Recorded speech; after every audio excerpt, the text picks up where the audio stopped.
Good morning, everyone, and thank you for this. Is the hard work has been done after 3 days. This is the 4 days, and congratulate to both of the teams who made it on this first semifinal, and congratulate to the second semifinal who will be play for U.S. All Star and Indian Lions, and this is the first one is playing Al Masafi and Houston Stallion.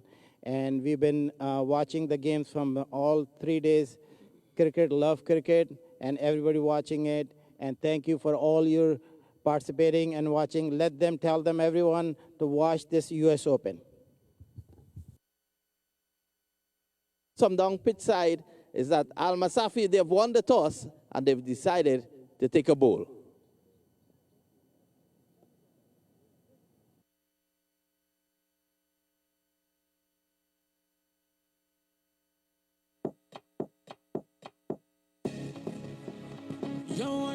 Finals of the 2016 U.S. Open at the Central Burrard Regional Park. Call a friend, tell a friend. Go on YouTube, WhatsApp, Instagram, Twitter, Snapchat. You just let them know that it's on right here. The biggest tournament in the U.S. $100,000 awaiting. Who's going to take it? Is the Afghanistan team is going to take it back to Afghanistan? Or is Houston Stallions going to take it back? We don't know yet because still got to meet the Lions and they got to meet the All-Stars. So let's see what's going on. It's right here live on ESPN 3. Ready?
Check.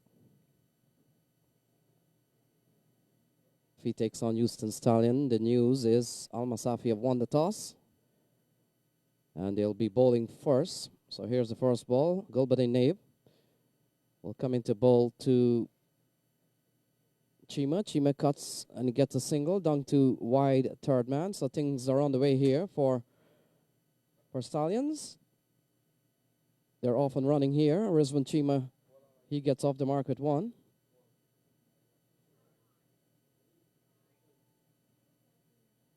And brings Hamza Tariq into strike. Want to say good morning, good evening, wherever you are.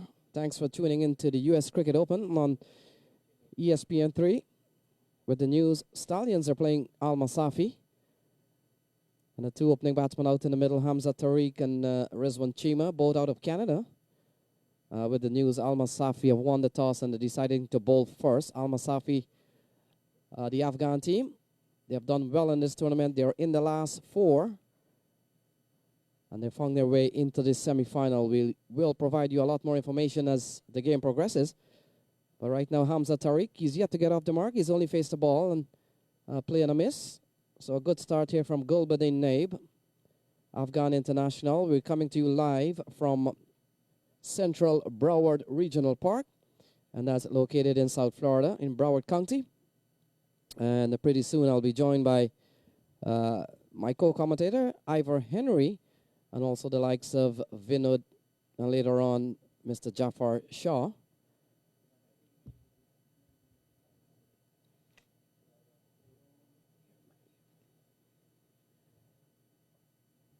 So a good start here from Gulbuddin Naib. Only one in the over so far. And Rizwan Chima, the man at the other end, he batted well yesterday. Got 100, got 122. And so far in this series, far, on final day of cricket, he is the man with the highest individual score. Here's Gulbuddin Naib. Ball defended here by Hamza Tariq. So he's been held on a tight rein here. Not yet off the mark. Rizwan Chima is on one. And Stallions, having been sent in here, they're one for no loss as we welcome Ivor Henry. Good morning, Ivor. Good morning, Lenny. I hope you would have had a good night's rest. Lovely day for cricket. Not a cloud is above us. So playing a miss again. So this is good bowling here from Gulbuddin Naib. In fact, wide is the call. So a good start here from Gulbuddin. Ivor, we haven't seen any fireworks yet from the Canadians. They batted well yesterday. No, but what we do have is brilliant sunshine here at the Central Broward Regional Park. And folks, we welcome you to ESPN3 out there, looking at us live streaming cricket from Central Broward Regional Park. It's a ball driven up towards short mid-off. Can't score, and that's a good over here from Gulbuddin Naib. Just a couple of runs off the first over.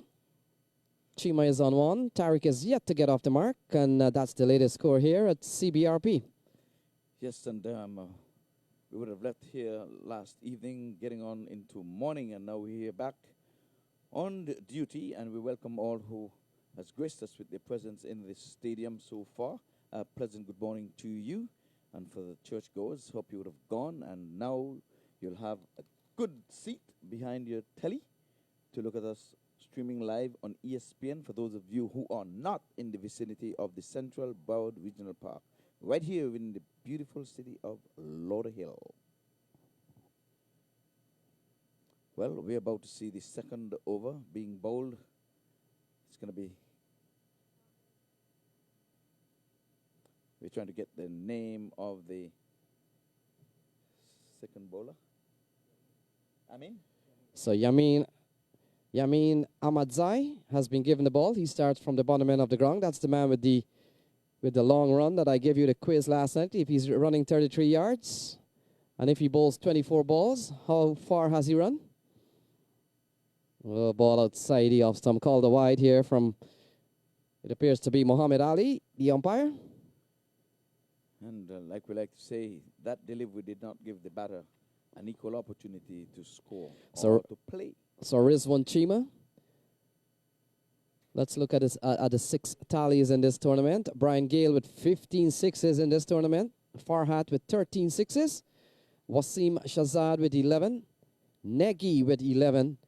And the man on the screen there, Rizwan Chima, on 10. So, well, I think the batter there was just exercising his arm because that one was way out of his reach. So I don't think he was any danger of touching that one. He just tried to just exercise his arm because the weight is off this young man. He has bowled 2 deliveries and none of them has been credited to him. He has still got to bowl 6 legal deliveries. So there have been 344 sixes in the tournament so far. And 10 of those would have been by Rizwan Chima. And here again, the batter now, he's making a legitimate whack at that one, trying to get it inside out over extra cover. And we call that a swing and a miss. So Yamin Ahmadzai, 639 fours have been struck in this tournament. 344 sixes, as we call them, U.S. Open maximums. And out of those 344 sixes, Rizwan Chima has 10. He's fifth in terms of how many sixes have been struck in this tournament by individuals. And And Brian Gale tops the list with 15 sixes. Humayun Farhat with 13 sixes. Wasim Shazad with 11. Dikshansu Negi with 11. And Rizwan Chima, of course, the man out in the middle here. That could make a big difference because quite a few of these Sixers are not alive anymore. A couple of them have been knocked out. So Rizwan Chima is still alive. He is on 10 sixes. If he hits 5 sixes in this game, he will tie with Brian Gale. So play and a miss. You've got to say Yamin Ahmadzai has come back well, apart from the couple of wides. He's bowled 3 dot balls to Rizwan Chima.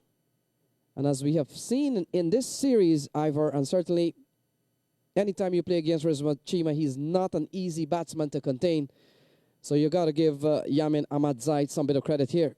yeah, well, like we said, it's early days yet, and it's going to be a contest for the 4 top teams that found themselves into the...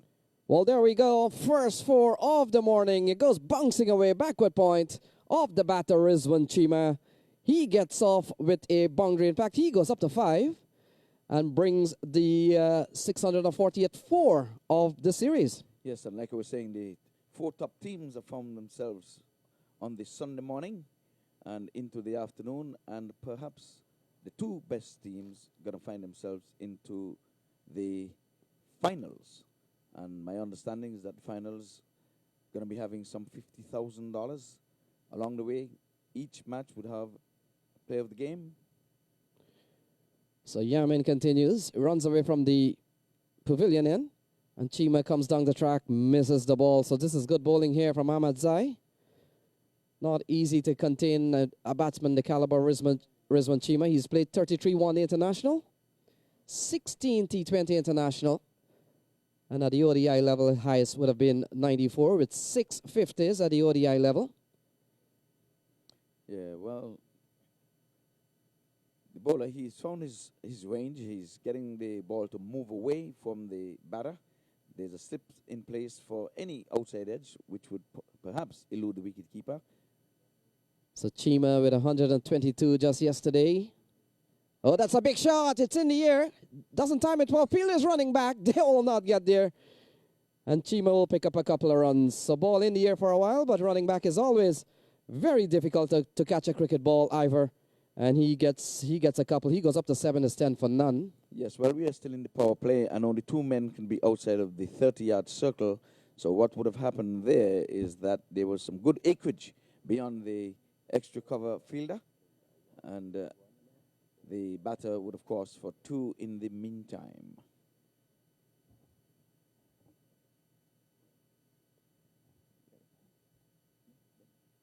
So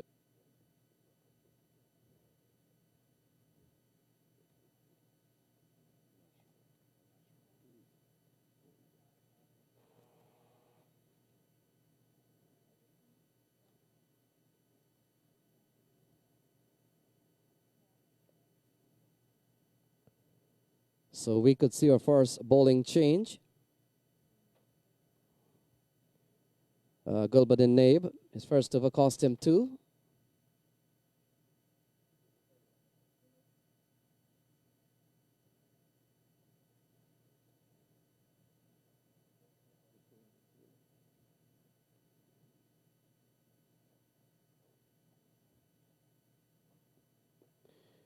So we're back with the cricket. Hamza Tariq is yet to get off the mark, Rizwan Chima is on 7.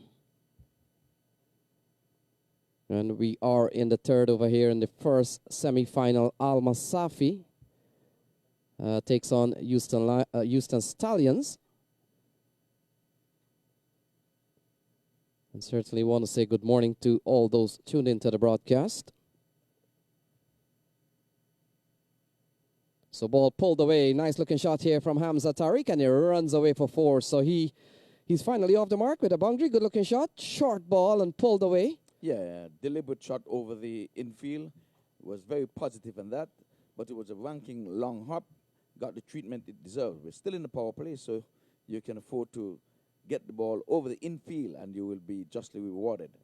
Now they're trying to set a target, and this pitch, I had a look at it, and I'm telling you, it should be in excess of 150 as long as you use the opportunity as well. So again, ball goes through the onside, and Hamza Tariq picking up runs here. He goes up to 5 and takes the score up to 15 for no loss. We're in the third over being bowled here. I just want to say good morning to Abidali, who is here, and he's the manager of the Stallions, and we're going to wish them well coming out of Houston. So again, we're going to invite all of you on the outside in the vicinity of Central Broward Regional Park to come on and grace us with your presence here. Lovely day for cricket. Samis wrapped in the pad, going gung-ho, trying to get it past the infield again, the signs of aggression. But this time, a moral victory for the bowler. A dot goes into the scorer's book. So the bowler is Aftab Alam. He takes over from Gulbuddin Naib. We've got 15 on the board so far. We are in over number 3. Yes, well, Malasafi, they would have won the toss and elected to field, so they'll rather chase. So I know they're going to try to do some containing here, because once you would have won the toss, your first objective is to either bowl the team out and secondly, to do some containing. That was a good delivery outside the off stump and swing and a miss, as they would say in baseball, taken cleanly by the wicket keeper. A dot goes into the scorebook. So the batting pair of Rizwan Chima and Hamza Tariq would have certainly set a record yesterday. They put on 180 for the first wicket. Oh, and that's the first one we would have seen a bouncer. It was climbing, but the batter is a tall man, so the umpire thought that was still below the shoulder. So there was not a call, there was not a warning. But a good, nice, tidy over there, I dare say. And we're off first of 2 semifinals. They're vying for the grand finale later this afternoon. And for those of you who are here, we're asking you to stick and stay because Slated is a car show right here before your very eyes. And I've heard the first wicket stand of 180 yesterday put on by Rizwan Chima and certainly Hamza Tariq. Would be ranked very high if we match those up with international T20 opening stand by Martin Guptill and Williamson. They made 171 as one of the highest T20 international opening stand score. And yesterday our boys here, Hamza Tariq and Rizwan Chima.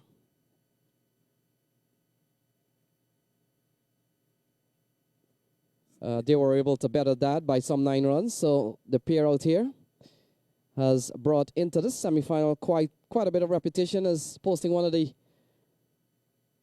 big scores of the U.S. Cricket Open, and we don't have all the records with regards to partnerships, but you'd have to say 180 for the first wicket has to be a U.S. Cricket Open record. We'll take that. And it's Sunday, so whatever you say today, I'm going to take it as the gospel. So Yamid Ahmadzai, he's bowled 7 balls. He's given away 9 runs so far. Oh, Chima plunders this one. It's out of the playing area. It's gone for a maximum. And one of the first one we've seen today, he comes off the bat of Rizwan Chima, U.S. Open maximum. He goes up to 13. It's 22 for 1. And he's just 4 away from equaling the most sixes in this tournament. So I guess he's keeping an eye on that as well.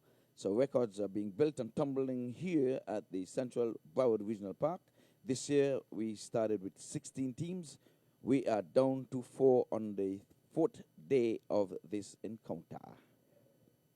So that's our 345th 6 of the U.S. Cricket Open. We came into today's play with 344. Already Rizwan Chima has taken one out of the park. And Ivor, just to give you a sense here as what's the other T20 stand. A big swing and a miss here by Rizwan Chima. He remains on 13. It's 22 for none. And as we saw yesterday against Falcons, by the time 10 overs were done, when the Houston Stallion batted, it appears that they had batted Falcons out of the game. Yes, they will score with pressure by the time they turn at bat, and I dare say. So Chima on 13. Oh, that's a slashing shot. Through the offside, it goes for 6. Off the batter is one Chima.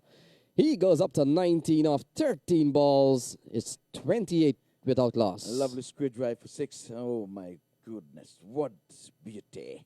And I can tell you he's just 3 away from equaling the most sixes that is in this tournament for 2016. Chima, the man in form, the man to look at. Come on, folks. So that's the way he bats. Very aggressive player.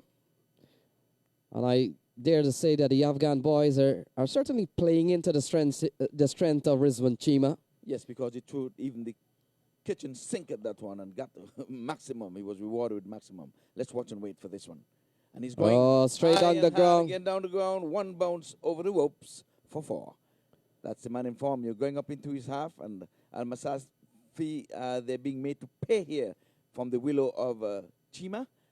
My word, good cricketing shot. So 23 to Chima. Yesterday we saw when they play Falcons, at least Falcons came in with a plan to bowl him slow.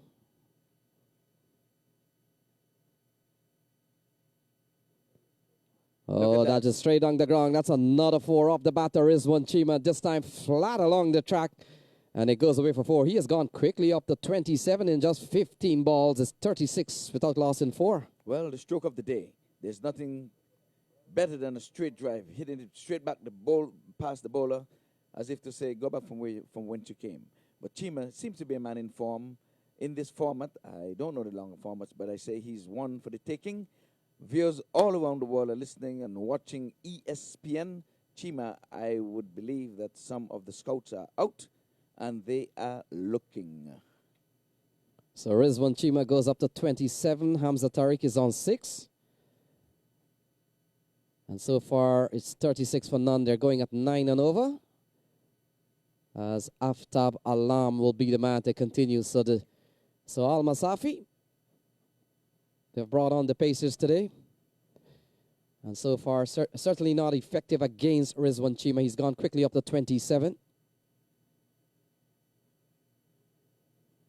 Hesitation here for Chima, but it gets in. It was poor running on his part there this time. I mean, he should be hungry to get on strike. It was the batter's call, rightfully so. Chima should have been backing up. And like we said, more so, he is the guy with the broad willow. Sometimes you think he bats with an ironing board. Yes, I've heard the bats have certainly changed within the last 10 or 15 years. Yes, the Thicker edges. and yes, And more gum seem to be in the bats these days. But for whatever reason, I think if Chima, the mood that he's in right now, if he bats with a toothpick, I still think he will get you away beyond the boundary. so Chima is on 27. So a short ball here from Aftab Alam. Yes, good attacking, good aggressive bowling there. We are meeting fire with fire. Chima had to take evasive action for that one. He thought of pulling it, but I guess he was surprised by the bounce, perhaps the pace. But it's a good contest, a good battle that's going on here. Well, we have some field changing going on here. The man from the final comes up and the third man goes back. I guess they're thinking he's going to go over the third man. He's going to go in the third man area. Now they're asking him to come back into the circle. So they're trying to set a trap here for the informed Chima. So ball dug out here by Chima will run away towards the backward square area. Perhaps not the intended shot, but in as much as it is tricky, it's very effective here for the scorecard. It's 41 without loss. There was nothing absolutely wrong with that ball, but like I said, if China bats with a toothpick and he gets Willow, he's going to be justly rewarded.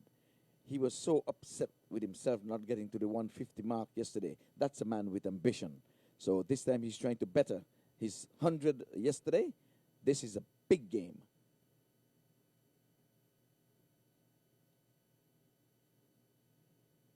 So we'll watch and wait as he settles in. So he's gone quickly up to 31. And Aftab Alam, you could see there seems to be a little rivalry here between Chima and Aftab Alam. Yes, there seems to be a battle going on. Chima is advancing and moving around in the wicket, but that was a good delivery to keep him in check. A weird dot ball to Chima.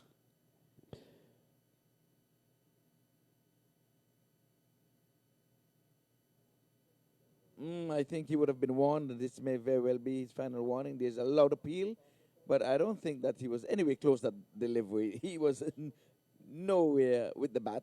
You can see it from the blade, so they're trying to get their man by whatever means, but the umpire, he stands firm, his feet anchored in cement, his hands to his side. What would have to look to see if that dreaded finger is raised above the head. That did not happen. So certainly you... Yes, so the curator here, OB, has given us the center wicket. Yesterday we thought we would have gone on the eastern wicket, but his better judgment say this wicket would have produced a century. Why not stick and stay with it? So Rizwan Chima would have quickly rose to fame with a 89 ball, with a 61 ball 89. Oh, swung away towards wide mid-on. Will only get a single here. And a single that will make sure that Rizwan Chima will be on strike when play resumes here. They're 42 without loss with Rizwan Chima on 32 not out. Hamza Tariq is on 7. And after 5, Houston Stallions having been sent in here by Al Masafi. And this is one of 2 semifinals today and the grand finals later on this evening. They're batting at 42 without loss. Yes, and that was a good, nice, tidy testing over there for the Al Masafi boys. The 4 that came from the bat of Chima was one, he got the result, but it was not intended. Either way, he lived to survive after a ferocious appeal in which the umpire was not interested. All of the Al Masafi fielders were interested, but the umpires, both umpires, I have to say, would have none of it because sometimes a lot of people think that the only appeal goes to the standing umpire, but who knows? The square leg umpire can come into play also. They may be appealing for some obstruction, you never know. And the one to see it could have been the square leg. He may have walked on his stump and the standing umpire may not be able to see it, so the square leg will come into the conversation. Are we going to be having a bowling change? Yes, it is. Ashraf has been given the ball. And he comes in here at 42 for no loss. Rizwan Chima will be on 32. And Ivor, we saw yesterday when Falcons played Houston Stallions, they came into the game having won the toss and asked Stallions to bat. And you saw that they had a plan, while of course it didn't work, but still they came in with some sort of a plan. As we see Ashraf, the first slow bowler to be employed here by Al Masafi. Oh, to no effect at all. Ball hoisted over, long off, and it goes away. 1 bounce for 4. So another 4 here from Rizwan Chima. He goes up to 36, and the score goes up to 46. And I dare presume that Al Masafi can't wait until the power plays are over. And that settles the question, the answer. Why did he take a single off the last ball instead of hustling for 2? So that he can face the first ball and whack it for 4 from the new bowler. So Chima, he goes up to 37 with a missed time shot into the onside. But the Afghan boys have decided that they'll come out and bowl the way that they have done in this tournament, and that is to use the likes of Gulbuddin Naib and Aftab Alam. Yes, so the partnership is going 37. Chima 26 from 16 delivers. Tariq keeping company, 7 from 10. So he's not wasting any strikes, even though he's on a 7. He's keeping good company. So ball pulled away towards backward square, and it goes away for 4. Good looking shot here from Hamza Tariq. And he himself can give the ball a tap. But right now, of course, like anything else, if you're batting with Rizwan Chima, he becomes a dominating partner most times. But Hamza Tariq in its own league, he can give the ball a tap, as he's done there. He goes up to 11, is 51 for none. Yes, well, cricket is a team sport, so the man who has got the eye in, he gets most of the deliveries once he's making good use of them. And here he's again pulling to the deep backward square leg, but this time they're going to be ambling a single. And Ivor, one of the things of putting in Stallions into bat first, if Rizwan Chima gets going, and if Hamza Tariq give them a good start, they could literally bat you out of the game even before you bat. And that's what we saw yesterday against Falcons. How do you chase 264 in 20 overs yesterday? And I can tell you that's a good delivery, which brought Chima into a defensive ploy. And you might want to know if he had a change of mind. Seemed as if he wanted to play with some aggression, but then realized the ball was a good ball. He just played a proper cricket shot, turned it around the corner, ambled a single. In the meantime, a question is being asked by the non-striker umpire for a run-out. They're trying to really get rid of Chima. They are actually trying to get rid of Chima, whether by a mistake from the umpire or not, they don't care. So Tariq gets a single up to long on and takes the score up to 54. So irrespective of what this partnership will go on to be, no one knows. At the end of 6, they have given them a very good start. 54 on the board off 6 over. Irrespective of where the partnership goes from here, Ivor, this is still a very, very good start. They're 54 on the board. Yes, because by international standard, the average power play results is 45. So they would have bettered that by... Danger Man is still here. He is certainly, without a doubt, hands down, the biggest hitter of this tournament. He has a big repetition of scoring big. And yesterday he proved it by slamming 122. Well, like we say, he's just 3 away from equaling the amount of sixes being hit here in this tournament. And there's going to be a player of the entire tournament. So his eye might be on that as well. So Javed Ahmadi makes a good start. And now we've seen the Al Masafi boys bringing on the spin in the middle part of things. They would have started with 3 paces earlier on. Oh, danger here. In fact, Hamza Tariq is gone. So 54 for 1. Hamza Tariq falls for 13. Yes, I think he gifted his wicket away. He ran, he was out stump, yes. He ran past the ball, and the wicketkeeper, in a flash, had the bails off. As a matter of fact, had one the stump down. The umpire, square leg, had no hesitation in raising that dreaded finger. So the partnership comes to an end. And is that a timely change? The bowler made the captain look like a genius there. Yes, Ivor.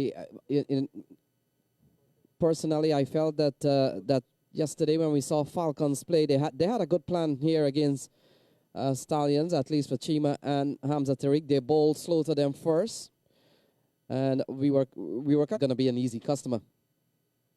Indeed. So Javed Ahmadzai.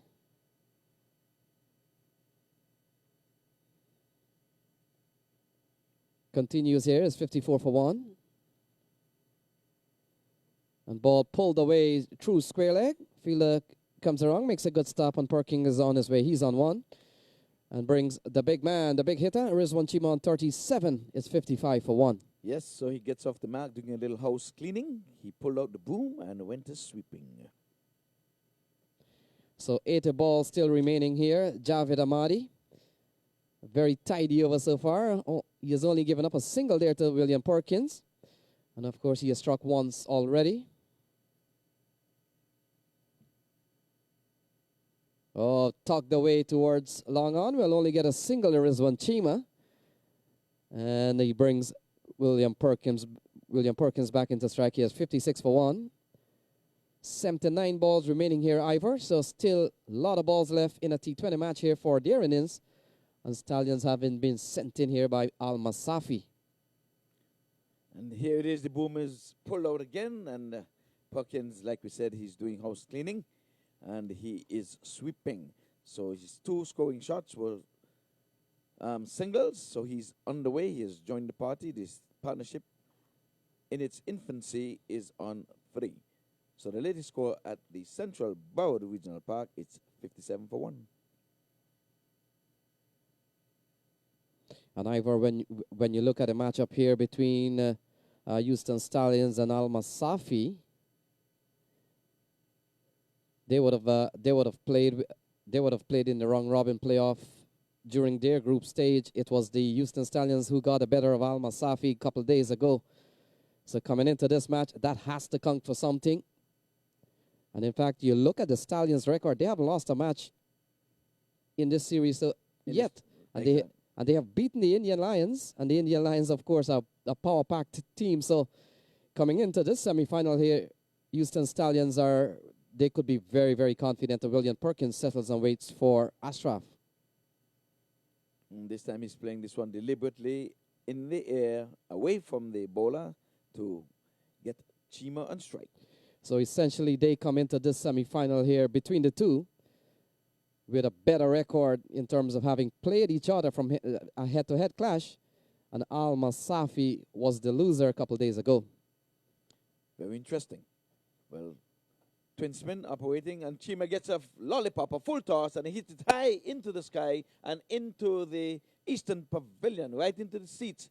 On the roof, as a matter of fact. So I thought it would come down. Yes, it did come down, but come down from the roof. And my word, can we have a law to say when the ball goes beyond the boundary by such distance that you get a double? Not too sure, Ivor. And umpire Samuel is saying they should be getting 10. So that's a big shot from Rizwan Chima. From a full toss, a ball tossed up previous to that ball, and he hammered it. It's like a golf shot, 64 for 1. He's on 44. Can you stand up, Ivor Henry? Well, I've cleared my jinx. Ooh, I think I need to stand. So 44 to Rizwan Chima. 64 for 1. We're in the 8th over being bowled here by Ashraf. 7 in the over so far.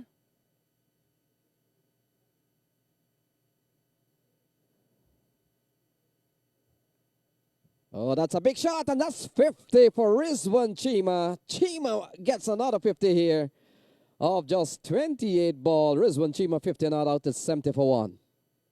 I just had to stand because I've been sitting for 650s and they never came. All the batters were out in the 40s. So every time I stand, the batter would make his 50. Once they sit, they happen to just fall for some reason. Rizwan Chima gets a 50 off just 28 balls. We'll provide some analysis on that. And taking on the pad, so ball going down the leg side. So 8 overs gone. Rizwan Chima, 50 off 29 balls. 5 fours and 4 sixes. 5 fours and 4 sixes. Rizwan Chima, 50 off 29 balls. It's 70 for 1. 8 overs gone. Perkins is on 3. And the batsman out, Hamza Tariq for 13. So we're beginning to see another batting display here from the big man, Rizwan Chima. He's 50 not out from 29 balls. And William Perkins, he's on 3 off 4 balls.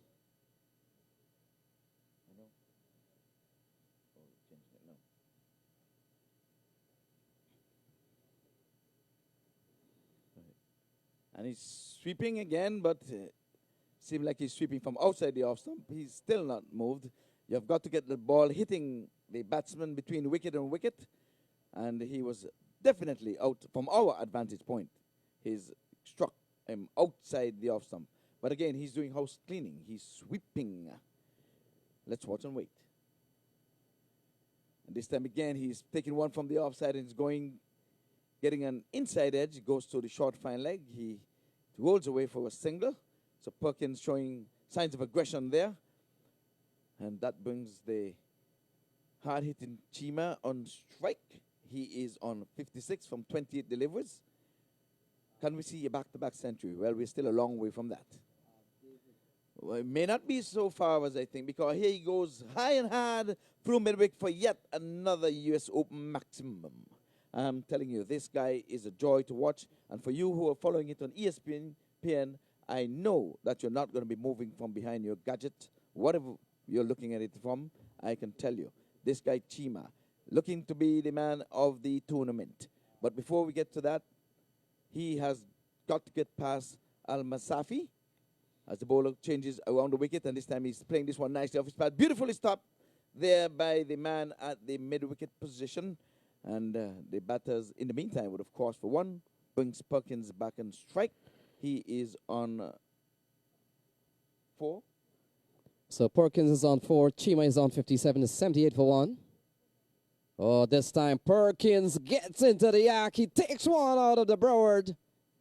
County Park, it goes on the hill. And it falls to the left of the scorecard. So that's a big shot. So I can tell you that one went in the direction of Sawgrass Mills. I guess it's gone shopping somewhere in one of those malls over there. That's a big shot. So Williams Perkins have joined the party, and he has gone into double figures. He is on 10.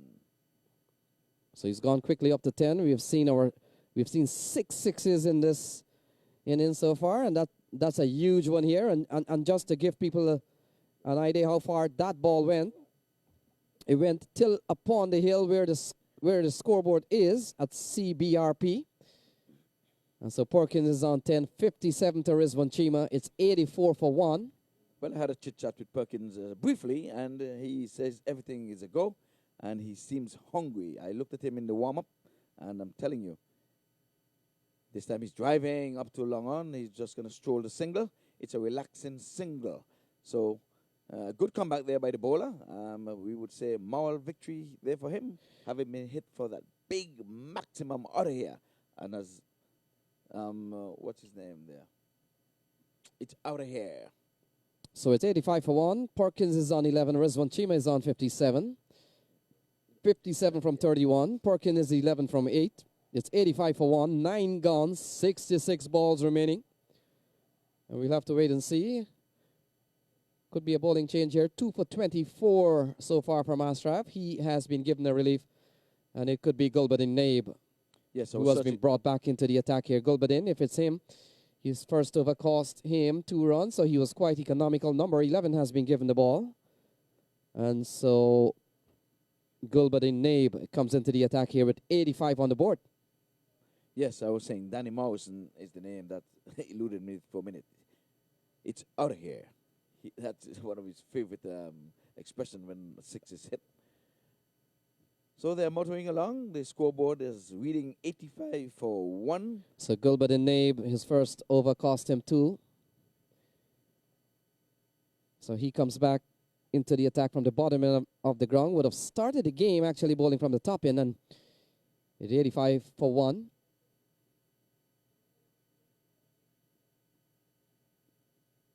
Perkins goes up to 12. Rizwan Chima on 57 not out. From 31 deliveries. So 5 sixes so far. So he's chasing Brian Gale. Brian Gale with 15 sixes, and Rizwan Chima with 11 coming into this game. And so far Rizwan Chima has slammed 5 sixes. So you do the math there, Ivor Henry. Oh, that one is plundered. A chance here. Oh, he takes the catch. Rizwan Chima falls for 57. It's 86 for 2. Gulbuddin Naib. He's well elated that he has gotten the big man. Chima falls for 57. It's 86 for 2. And again, the bowler is making the captain look like a genius, because here is the bowler, Naib, very stingy. His first over just went for 2 runs. Now he gets into the wicket column, and he takes the big man, the informed Chima. He goes for 57. Yesterday's Centurion didn't do it back-to-back. Neither a horse or a player in the race. Even though the stallions are out there, the horses are on the track. So we'll tell you the batter in a minute who has replaced Chima. And this time he strokes this one elegantly into the offside, but there's coverage in the area of the deep cover. He effects the stop, and the batsman immediately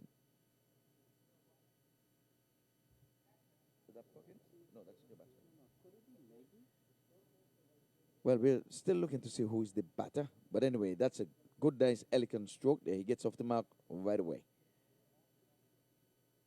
This time Perkins is playing at a slow delivery. Seemed as if he would have taken an edge, but it fell short of the keeper. So I guess there was a miscommunication between the bowler and the keeper. He did not indicate to him that he was going to bowl a slow delivery.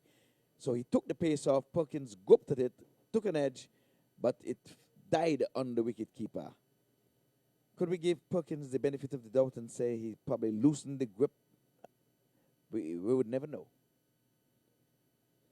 But here is Naib with the wicket to his name, bowls to Perkins, and this time he's cutting well and cutting, splitting the backward point, and the man on the short third man boundary goes away for 4.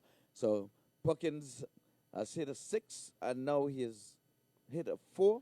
So he has a 6 and a 4 in his innings. He goes on to 16. Yes, Ivor. He's gone quickly up to 16 off 11 balls. The new batsman that has come out has us searching for his name. The Chipley. Wrong shirt number. Barrett Chipley comes out, an IPL player. He's on one. It's 91 for 2. And Perkins gets a very slow ball, not effective at all. They'll go through for what we will call one of those rules. It's a fielding fault called a bye. And that will conclude over number 10. So 10 gone, it's 92 for 2. And the fact is, Al Masafi will be quite pleased that, for one thing, while 92 for 2 is a point of concern that they have gone through the first 10, giving up 9 per over, they'll be quite delighted that Rizwan Chima is back in the hut. Yes, and I can say the bowler, we have to give him credit. He has bowled 2 overs for some 8 runs, and he has joined the wicket column. So good thinking by the captain, but one thing they're not getting right, he bowled 2 slow deliveries. Perkins didn't pick it up, and the second one, the wicket keeper did not pick it up. So the communication between bowler and keeper has got to be a little bit more effective. So I want to say good evening to the folks in Afghanistan.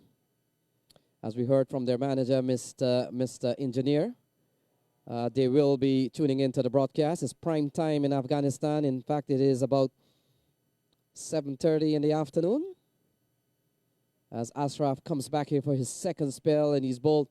Let's look at his bowling figure. 2 overs, no made, none for 24. But you've got to say he bowled in the time when Rizwan Chima was certainly on a rampage. This could be a little different here.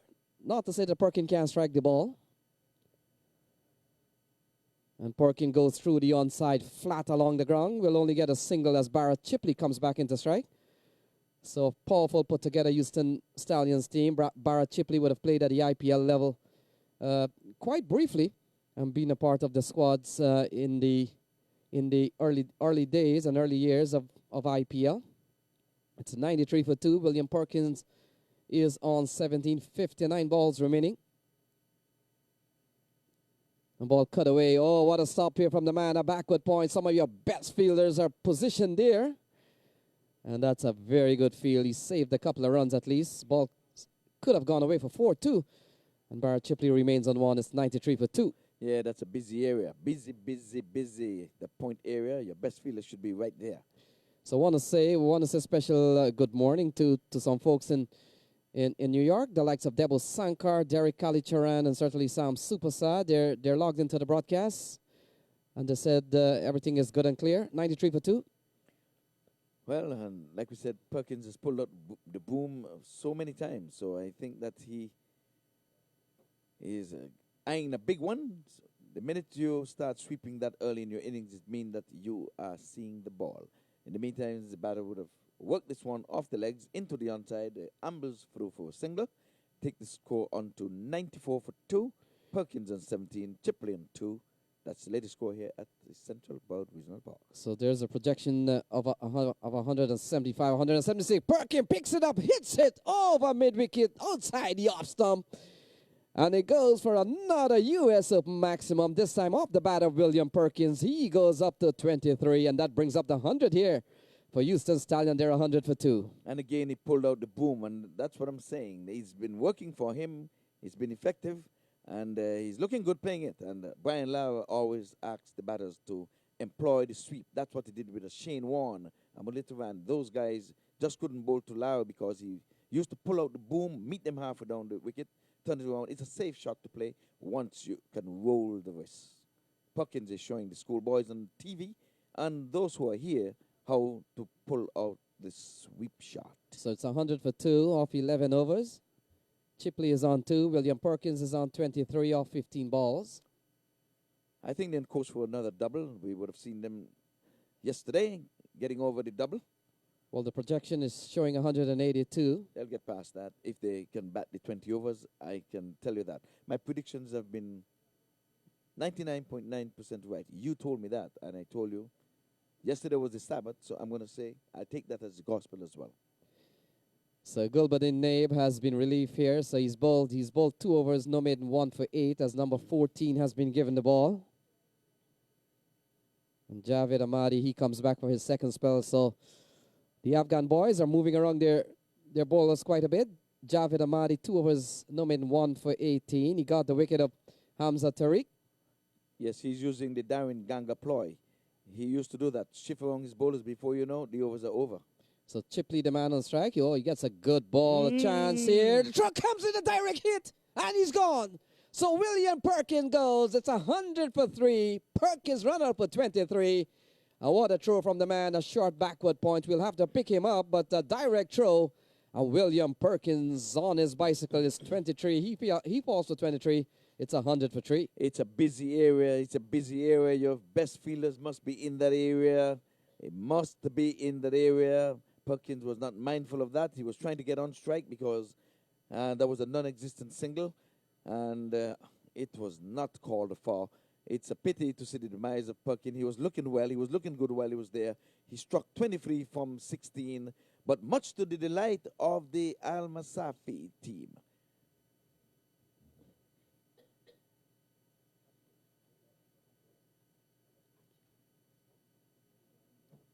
Number 10. I'm telling you, it was always touch and go. But like we said, that's a busy area. You've got to know how you're going to run those runs. So Akil Balachandra comes out here with 53 balls remaining. Hashmatullah Shaidi, the man effecting the direct throw. And ball defended here by Akil Balachandra. So a couple of quick wickets here from Al Masafi. And all of a sudden it's 100 for 3. 52 balls still to be bowled. We are in over number 12. 2 relatively new batsmen at the wicket here, Balachandra and Bart Chipley. Chipley is on 2. An attempted sweep to the onside. Doesn't make contact. It's 100 for 3. We are in the 12th over. Balachandra has faced a couple of balls. Yet to get off the mark. Chipley is on 2. And we have seen Rizwan Chima, Hamza Tariq, and William Perkins back in the hut. It's 100 for 3. This time he's putting out the reverse sweep and making good connection here. This one, would it have legs to get to the boundary? Yes, it does. So he gets off the mark with a boundary. Yeah, good looking shot from Akil Balachandra. It has to be a confident looking shot because sometimes you wait until you're settled to play those shots. He has come. He's only faced a couple of balls, and he's deciding to play one of those improvised shot, and he was quite successful at it. So he gets off the mark with 4. It's 104 for 3. 50 balls remaining. We're in the 12th over. Oh, it's in the air chance in front of the man. A short mid on. And Balachandra survived. He's on 4. Chipley is on 2. It's 104 for 3. Yeah, so we have 2 relatively new batsmen at the crease. So the Al Masafi turning the screws here. They're trying to keep them honest. And 2 dots in the book, 2 dots in a row. End of a successful over, even though it's via the run-out route, they would have glad to see the back of Perkins, who was going helter-skelter for 23. Yes, it was a very good bit of fielding from Hashmatullah Shaizi, and he did exceptionally well to effect the run-out here. Every wicket counts, doesn't matter how they come, and it's 104 for 3, 48 balls remaining.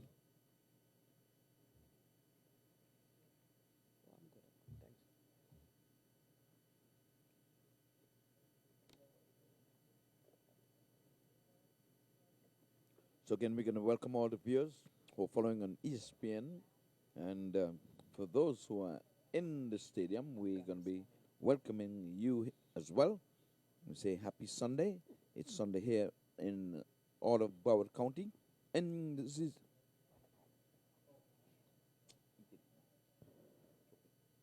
So 48 balls remaining. Barrett Chipley will be on strike. He's on 2. 12 gone. It's 104 for 3. So they're going over 8 and over. We'll pick up the ball here. Left arm leg spin.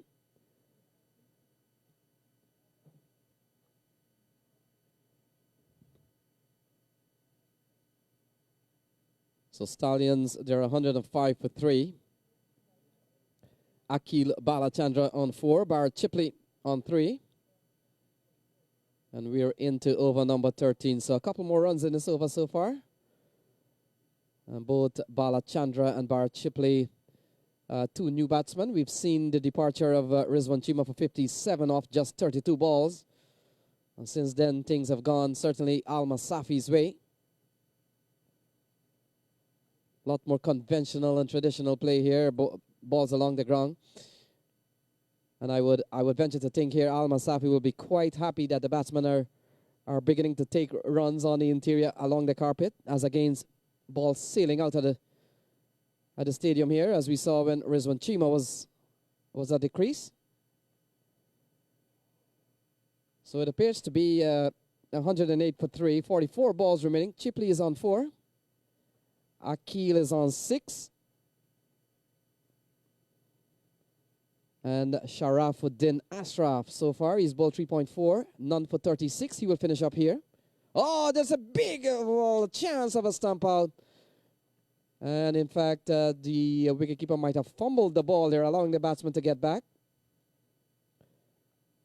And the score remains at 108 for 3. We're in the 13th over. And the man Barrett Chipley on strike. He's on 4. 43 balls remaining. And he wants a run, can score, and that could be the end here of Sharafuddin Ashraf. 4 overs, no made, none for 36. He has bowled well in context of a T20 match. Barrett Chipley is on 4. Balachandra is on 6. It's 108 for 3.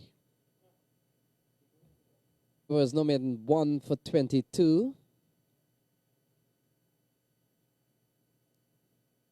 Ball cut away here by Balachandra. They'll certainly come back for 2. And a couple of runs puts the score at 110 for 3. We're in the 14th over. And 41 balls remaining. A projected score of 166. And Stallions having been sent in here by Alma Safi out of Afghanistan.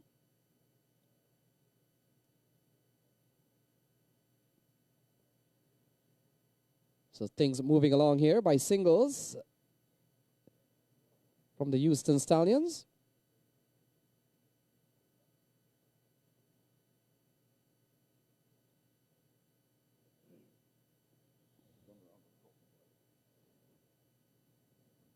So not a single here to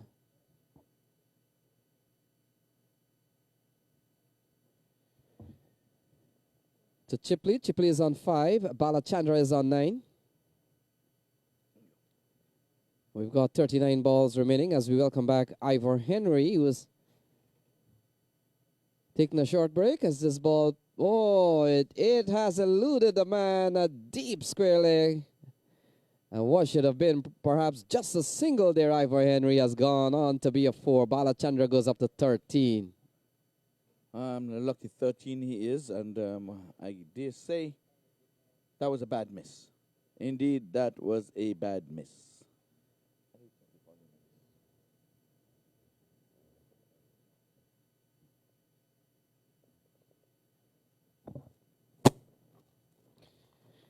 So it's 116 for 3. Balachandra is on 13. Barrett Chipley is on 5. We've got 38 balls remaining, a projected score of 168. It's 116 for 3. And you've got to say that the Alma Safi, the Afghan boys, have really pulled this game back from the initial stages of going at over 9 and over. It's 117 for 3 now. It's with Balachandra on 14. Barrett Chipley is on 5. And we've seen a partnership of 17 so far, but they will be quite happy, Alma Safi, with the way things have gone here. We haven't seen balls crossing their ropes and certainly not going over it. And we've seen a lot of singles and Just rotation of strike here from Balachandra and Bar Chipley, Ivor. So Al Masafi will be quite pleased that the balls are not crossing the ropes and they're not going over. That's right. Well, the fireworks would have died down somewhat, much to the credit of the Al Masafi boys. They are trying and eyeing a match later this afternoon. So Gulbadin Naib, he comes back for his third spell, and he would have started with one on the top end of the ground, came back later on, and ball number 10 from the bottom end of the ground, and now over number 15. They have sent him up to the top end, so certainly he's a key man here for Al Masafi. He has had a good tournament. Well, I'm seeing the two managers at the counters, this ticket in counter. They're trying to book a ticket into the finals. Which one will get there? So Balachandra on 14, Bar Chipley is on 5. Oh, that's a good-looking shot. It could be the man at extra cover. In fact, it does, and it goes away for 4. Inside out here from Balachandra. Over extra cover, and that's a commanding shot off the bat of Balachandra. He goes up to 18. It's 121 for 3. Yes, these batters taking a liking to the medium pacers, and most of the ones would have come from the medium pacers or the seamers. The spinners are keeping things in check, but nonetheless, the score's gone up to 121 for the loss of some 3 wickets. Balachandra is on 18 from 13, and he's sweeping. It seems as if the broom has been pulled out here this morning. They're doing the early morning cleaning. Perkins would have started it, and here it is where... So it's 122 for 3. Chipley is on 5 off 11 balls. Balachandra is 19 off some 13 balls. And we've seen a big partnership between Rizwan Chima and Hamza Tariq. They put on 54. But since then, Al Masafi has played relatively well to bring the game as it is now, 122 for 3. And earlier on, of course, we got a big projection when Rizwan Chima was batting. We saw a projection of 188, 190. Now it has certainly gone down to 160 plus, 165. So from that alone, you will know that Al Masafi has come back somewhat into the game. As Gulbadin Naib, he has bowled well. He's bowled 17 balls for 13 runs and got the wicket of Rizwan Chima. And it's 122 for 3. And then he comes trying again, beaten outside the off stump. Beautifully taken there by the wicketkeeper. That one moved away from the batter. It did cut him in half. But nonetheless, I can say the Al Masafi boys, they're taking it to the wire. They are going to be keeping these things tight. Like I said, I can see some guys with the booking agents. They're trying to book a ticket into the finals. I don't know which one will get there, but there's no refund. So 122 for 3. Chipley on strike. And another, well, it's a wide. Started as a slower ball, but way outside the off stump, and that's Ivor Henry favorite extra of the series. Yes, the bowler, he has got to take all of the brunt of that one. That was all he's doing, so that should go to his name. So lots of people watching the telecast. Want to say a special good morning to the folks in Connecticut. That's the northeast region of our cricketing structure. And they're getting, George Steer is here. George Steer is here literally next to me here. He's helping us out in the box, and he has helped this tournament all along. So you're getting greetings from certainly George Steer. He wants to know he's enjoying the cricket here, and he's glad that everyone here is tuned into the broadcast. So George Steer says hi to all the boys in Connecticut, and certainly the folks in the northeast region of the United States. 124 for 3. Yes, so here he comes, an effort delivery, and he's hitting this one bounce over the fence in the vacant third man area. There's a fly slip employed, but he went sailing over his head for a welcome boundary. I'm still saying that maybe 200 can be in the cards. We still have some 5 overs. The launching pad has been set there by Chima and Perkins to a lesser extent. So there's still, the projection is 170. But if these two batters stay, they already have a partnership of 28. If they can stick and stay and take the current run rate, which is at 8.5 in the region of 10, you can tell me where we will get 10 runs and over from here. We'll still fall short. So Bala Chandra has gone up to 23. And Ivor, when you factor in Nagy still to come, he made a quick fire 50 yesterday. And he's still yet to come on a partnership of 28, as you mentioned, with Bala Chandra on 23. Bar Chipley is on 6. And some 30 balls remaining here. But you'll have to say Al Masafi will be quite happy with the way things have gone in the middle here. But coming down to the last 30 balls, I get the sense that Stallions could lift it up a notch or two as we get into the last 30 balls. Chipley is on 6 and Bala Chandra on 23 as Alam comes back for his second spell. Ivor and Alam would have bowled a couple of overs. Let's look at his bowling figure. 2 overs, no made, none for 11, so he was quite economical. And so 30 balls remaining, 128 per 3. Yes, well, Chipley, he's not set as yet, so they will be wanting to bowl, a few deliveries to him. But in the meantime, it's a team sport, so if he's not getting it away, I'm sure he's going to let Bala Chandra get in the thick of things. He's gone to 23 of 15, but nonetheless, it's a team sport. There's still 7 wickets in the hut. We'll watch and wait. Alam comes in from the southern end, bowls, and this time he's bowling this one full on the bat. He works it down to the vacant midwicket area. This man from backward square runs around to his left, picks up, rifles in the throw to the wicketkeeper. A good one, gets a round of applause from his teammates. In the meantime, the batters would have crossed for 2 runs. The total goes up by 2 to 130 for 3. Chipley is on. So Chipley is on 8. It's 130 for 3. 29 balls remaining. Bar Chipley, the man on strike. And This time he's pulling well, but there's a man in the deep. He's at the square leg position, and he stops and sends a good throw in, 1 bounce to the wicket keeper. The batters would have crossed for 1. Good lift from this wicket. How the wickets play so far, Lenny? Well, what we do know is that they're playing on a different pitch from last night. They're playing on the middle pitch. No, the same one.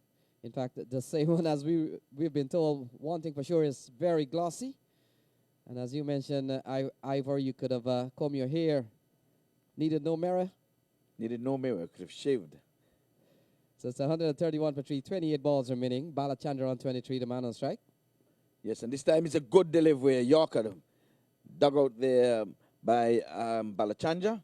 He has his eye in, as you would say, and that was a good delivery by any format of the game. Tests, ODIs, or 2020. A Yorker is a Yorker is a Yorker. And a dot goes into the book. And at this stage of the game, a dot is just like gold dust. Yes, Ivor, you'll have to watch out for a lot of those balls coming into the business end here. 27 balls remaining. Bowlers will have to find balls that get into the zone of batsmen that they won't be able to score or score effectively. Bala Chandra is batting well. He's on 23, a partnership of 31 between the pair. A swing and a miss. And there's some changing in the field. They've employed a deep mid-wicket. And the batter, Bala Chandra, he was heading in that direction. But the bowler puts another dot into the scorer's book. So 26 balls remaining. One other semi-final carded for 12 o'clock. And that includes U.S. All-Stars as they take on Indian Lions in the second semi-final. And as we know competition structures. The 2 semi-final winners will head up to the final. Yes, so here he comes again, and the bowls one pitches well in the block hole. The batsman gets somewhat of it, but he does not get enough to get it past the long on fielder. The ambles through for a single. Total goes on to 132 for 3.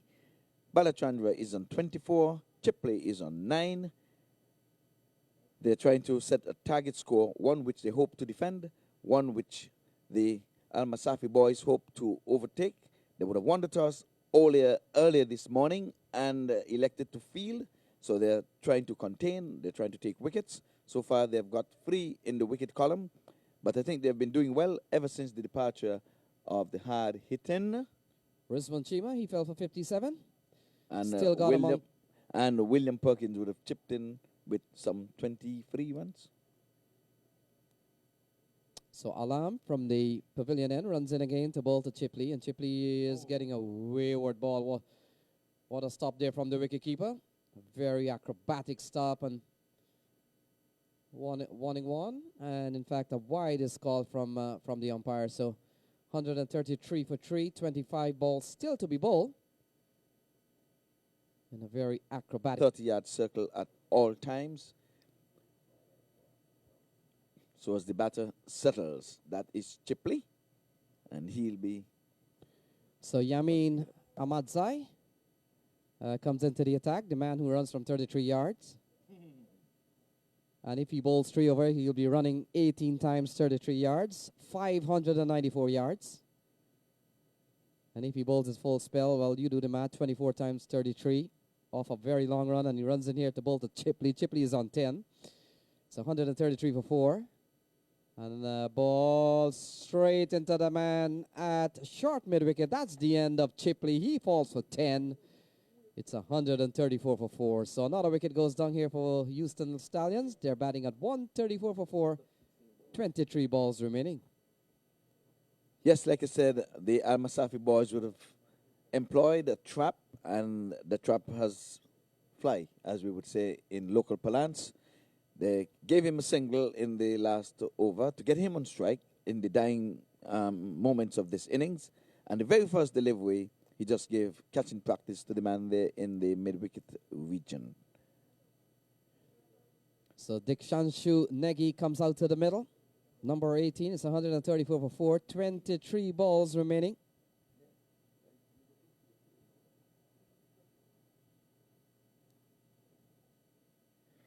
Yes, so it's one of 2 semifinals slated to be played here today.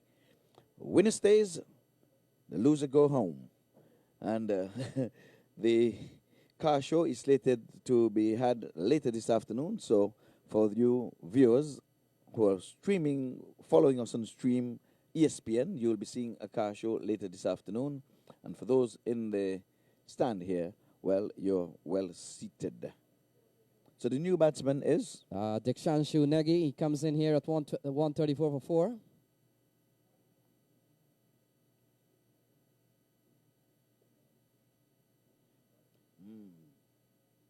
So Balachandra picks up another single. He goes up to 24.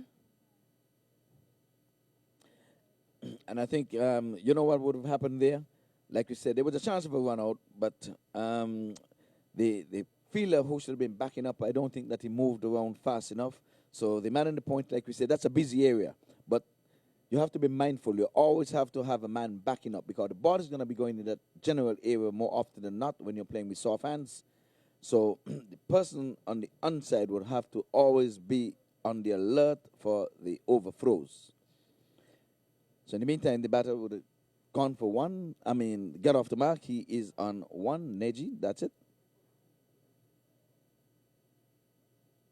So good ball here from Yamin Ahmadzai. He's bowled 2.3 overs, 1 for 30. Negi got a blazing 50 yesterday of just 20 balls. In fact, he was 51 not out. So far since Saturday, he's still not out. And he comes in here looking for more runs. 135 for 4, 21 balls remaining. Akil Balachandra on 25 not out. He has batted well. Oh, taking on the pad. Big appeal going down the leg side from here. And could be a leg by here as it appears umpire Aditya. But believe you me, a swinging full toss is one of the better balls to bowl, especially in the death overs. That ball was moving in the air. Yes, it was outside the leg stump, but lucky to get away with it, really. But I guess it took the batter by surprise, but it was a good delivery. So 20 balls remaining. A run a ball will give them another 20 runs. It's 156 with a projected score showing here of 164. So we'll wait and see. Balachandra on 25. Oh, that's a good-looking shot. He waited for it. He guided it past backward point, and it beats the man there, and it goes away for 4. So that's a good placement, shot here by Akil Balachandra. He goes up to 29. Negi is yet to get off the mark. We have 140 for 4. Well, like we say, Balachandra, he is the man in form. He should have been taking more of the strike when Chipley was on strike. And I thought the batting order would have erred there. I thought that Chipley could have weighted a little lower down the order So it's 140 for 4. Houston Stallions haven't been sent in here. Balachandra on 29 not out. And an attempted sweep, not really effective, but he gets a single. Balachandra, he goes up to 30. And that completes over number 17. So 141 for 4. A well put together side here. Houston Stallions with the likes of Samuel Badri, William Perkins, Rizwan Chima. And sitting next to us here is a Canadian international, Nikhil Dutta, as he makes his way close to the commentary box. And Nikhil, are you playing today? He's given us a nod of the head, and he says he's not in the squad today. A very shy individual, I think. 141 for 4. He has relayed a no to me, so I am speaking on his behalf. No. What was the question? He's not playing today. So it's 141 for 4. 18 balls remaining. Balachandra is on 30 not out.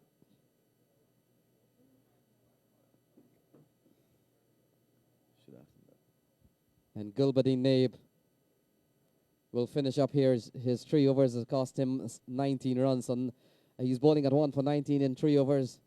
He's bowled well, Gulbadin. And it's 141 for 4. 18 balls remaining. 141 for 4. Balachandra on 30. Negi is yet to get off the mark. Here is Gulbadin Naib. Ball hammered down to long off. He beats the man there and he goes away for 4. So a slow-moving mid-off fielder there. I'm going to ask you to pull out to go in your memory bank. In a 20 over, have you ever seen a bowler bowl a 4-over spell? Okay, don't answer. You're looking at one now. I'm pretty sure. You're looking at one now. This I'm is pretty his, sure. This is his 4th spell.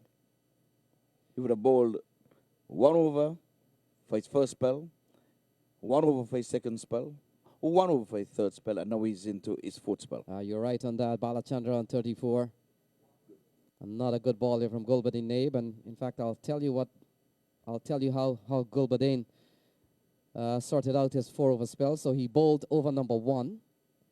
He conceded a couple of runs. Then he bowled over number 10. He conceded 7 runs in that over. Then he came back to bowl over number 15. He conceded 11 runs in that over. And now this over is in progress. He's already conceded 4 in 2 balls. And this one is going into the safe hands of the man down and the long on the boundary. So, number 5 will give you... So Alam takes the catch. Alam. It's 145 for 5. Aftab Alam comes up with a well-judged catch. And wickets falling here. Not a good one here for Houston Stallions, but certainly Al Masafi will be quite happy. 145 for 5, 15 balls remaining here. And that's what I'm saying. The skipper is employing the Darwin Ganges ploy. He would have rotated his bowlers, didn't give the batters any time to settle down to get used to any one bowler. And like we said, here is Naib in his 4th spell of a 2020 over game. And this one is his last over, and it has brought him success so far. So Navdeep Dhaliwal comes out to the middle. He joins Dikshanshu Negi. It's 145 for 5, 15 balls remaining.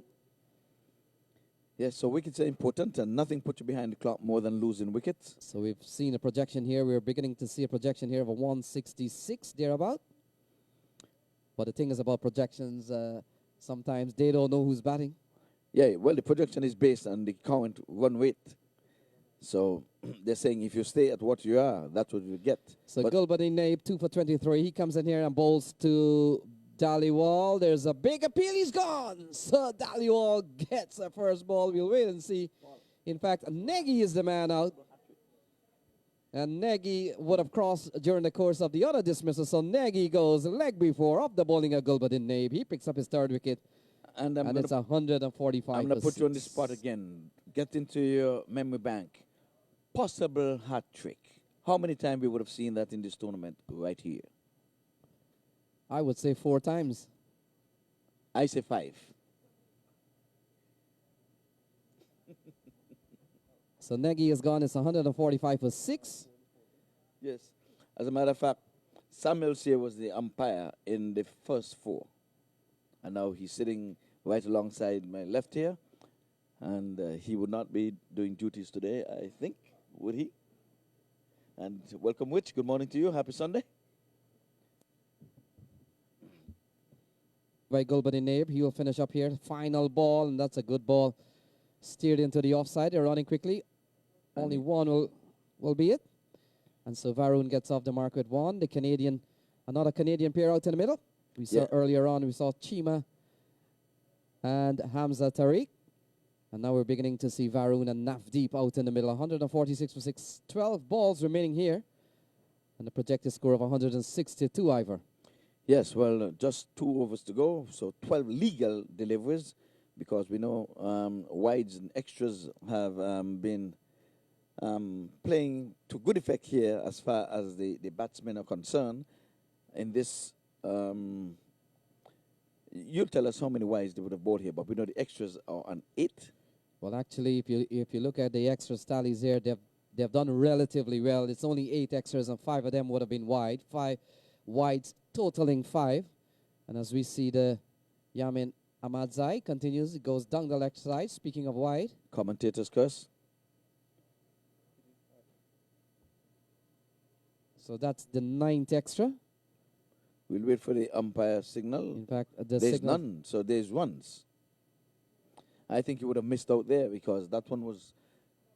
No.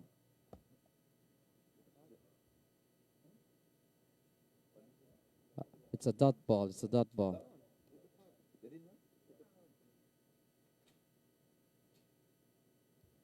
So Varun on strike. He's on 1. It's 146 for 6. 11 balls remaining.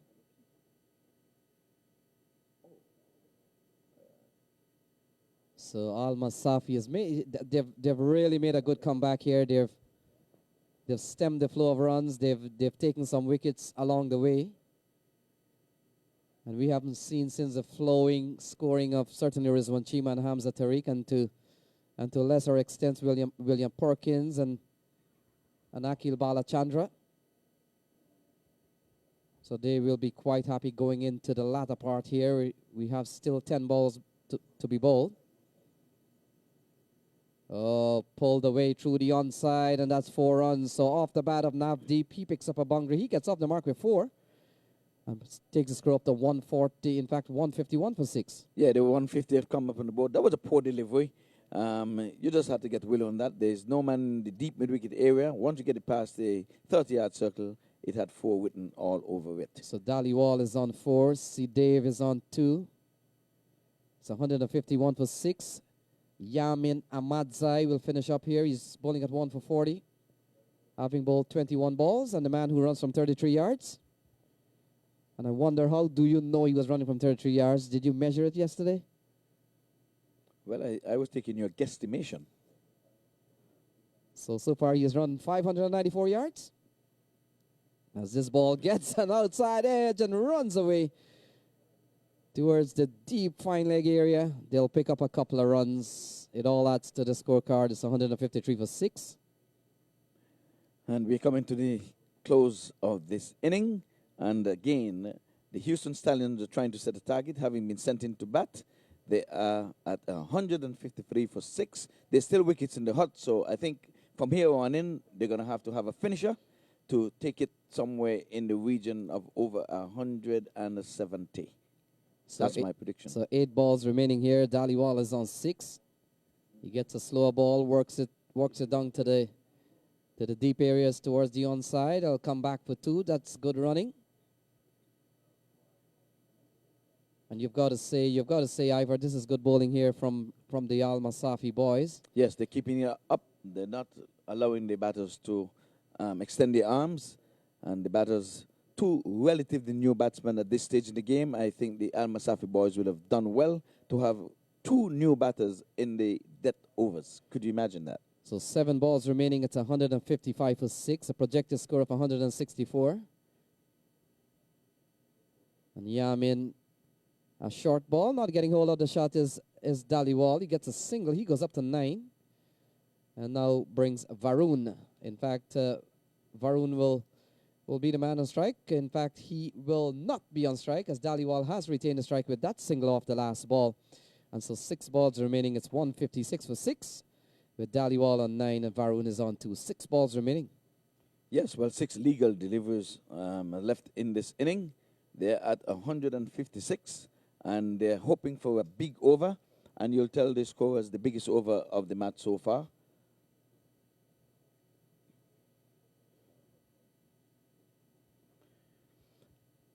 Well, we look at the Manhattan here, and might have been the 5th over. We'll confirm with our official score, but I think it is the 4th over. Let's see.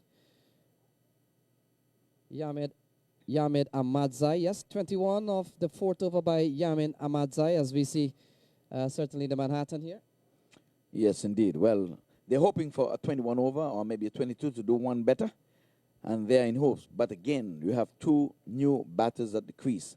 At this time, if I was a betting man, I'll say if a set batsman like a Perkins or a Chima would have been there, I would have said they would have probably struck maybe 21 off this. But Al Masafi would have none of that, I can assure you. They're going to try to keep it as tight as can be. Let us watch and wait. So Alam comes back for the final 6, 156 for 6. Oh, he starts badly there. Short ball going down the leg side. And a good-looking shot off the bat of Navdeep Daliwal. He goes up to 13. And that's a wayward ball down the leg side from Aftab Alam. 160 for 6. So a good start for the Houston Stallions. When you are trying to set a target, it's always good to score off the first delivery, especially if it's a boundary. That puts pressure on the bowler and on the fielding team. But that was a bad delivery, so I don't think that the captain is going to be assisting the bowler to adjust his field for any bad bowling. But yes, he did it. He's pushing the man back on the fine leg boundary, and he's bringing in the long off. So he did not overpitch in the offside because they're going to go for all it's worth. Still 4 wickets to go, so a wicket does not mean much.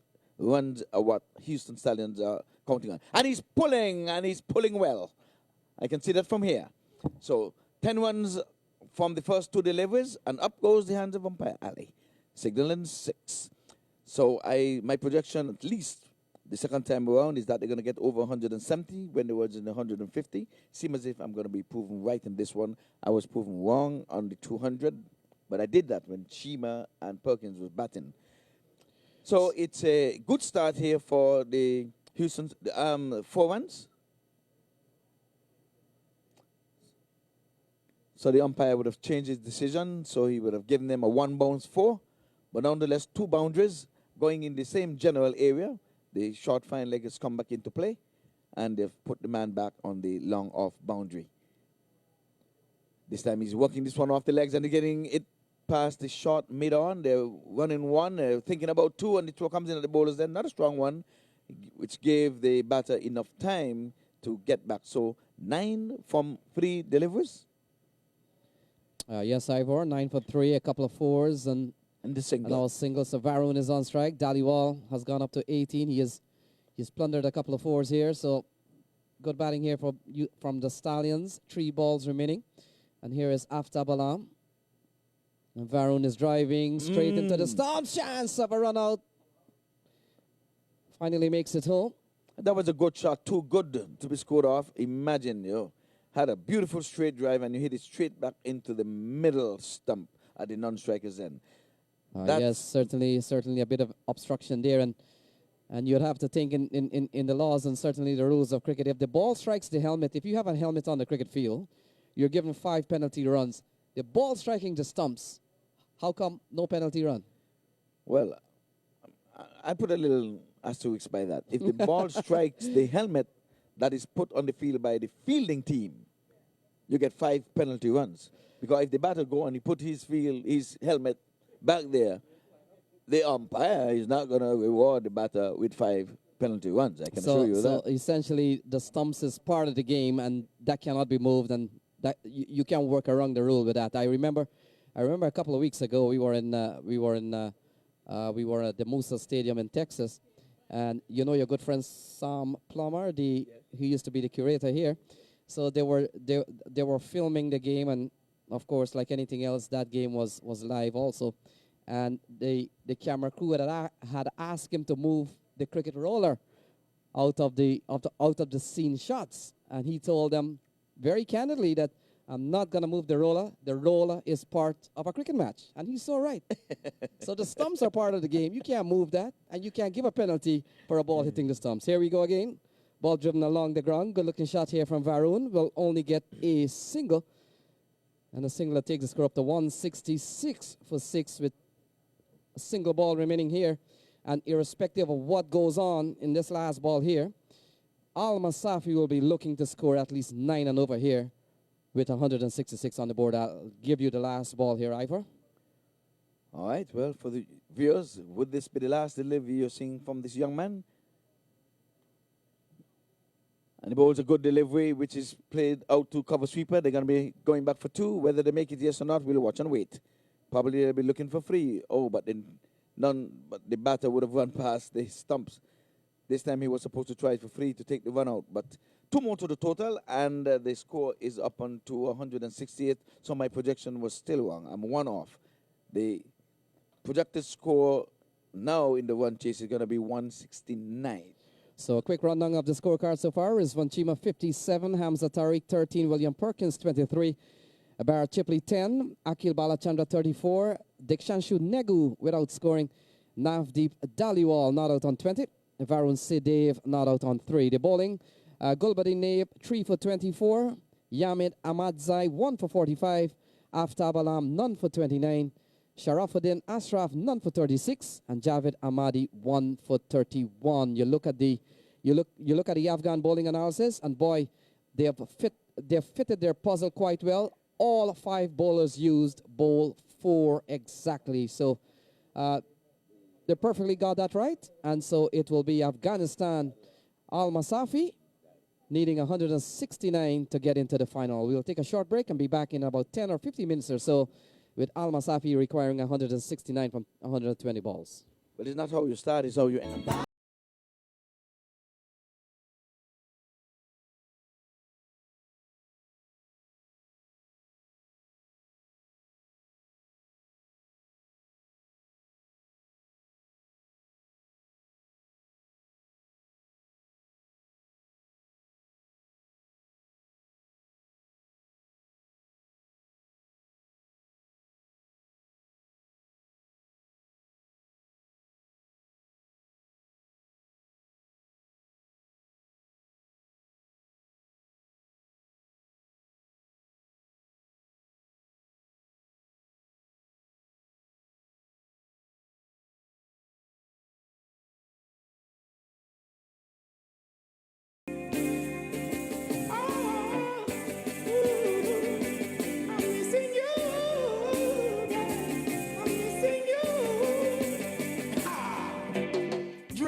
Them with them I go search for.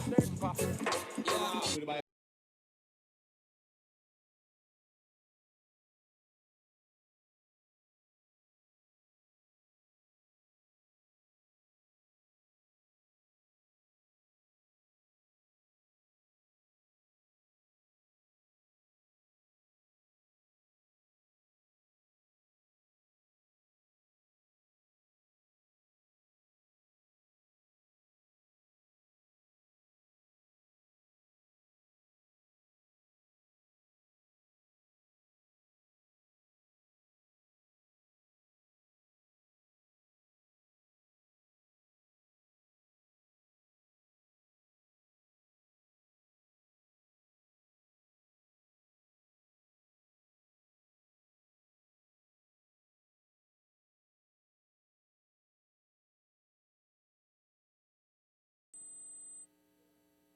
Javed Amadi and Najibullah Tarakai.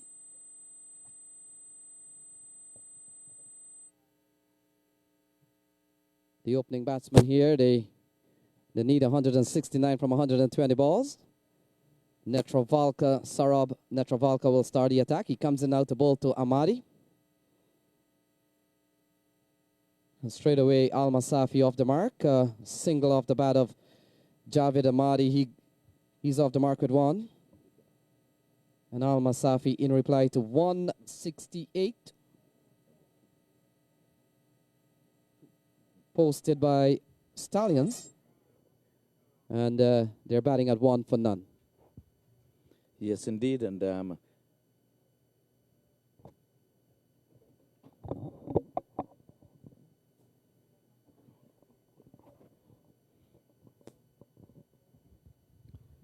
so Netravalka from the pavilion end. And a play and a miss, a big appeal. Oh, he's gone. So Najibullah Taraka, he's gone without scoring. Off the bowling of Sarab Netravalka. Stallions have struck quite early here. Netravalka strikes and Najibullah is gone. It's 1 for 1.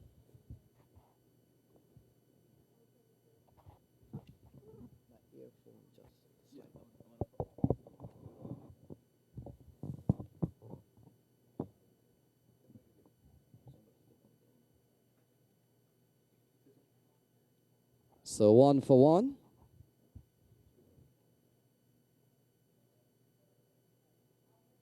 And Netravalka strikes quite early. So number 4 comes out to the middle. And Mangal comes out to the middle here with Al Masafi losing an early wicket here. And I'm joined by Audley in the box. I want to say a special good morning to Audley here. We are locked into a good battle here. Al Masafi and Stallions in one of 2 semifinals today. Good morning, Lenny. Yes, seemed to be very interesting. Quick strike by Al Masafi. So Stallions have made a quick strike here. So Sarab Netravalka, the bowler, will come into bowl to the new man here, Naraz Mangal. They still need 168 from 118 balls. One of 2 semifinals today. And of course, the other one will pit the U.S. All-Stars against Indian Lions. So wonderful day for cricket here, Audley. Yeah, wonderful day. Indeed, I did say, Al-Fasari, it actually the Stallion that struck early. Wonderful day for cricket. Wind you can see blowing in, right around the place here. And we're inviting all those who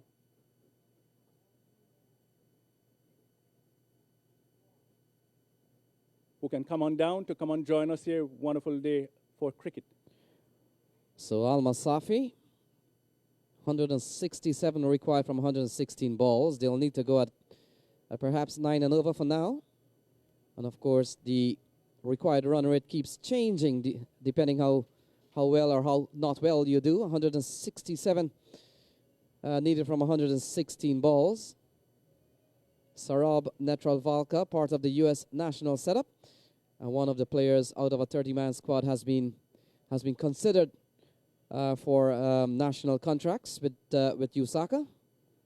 As the ball is defended here by Javed Amadi, he remains on 1, and so is Mangal. It's 2 for 1.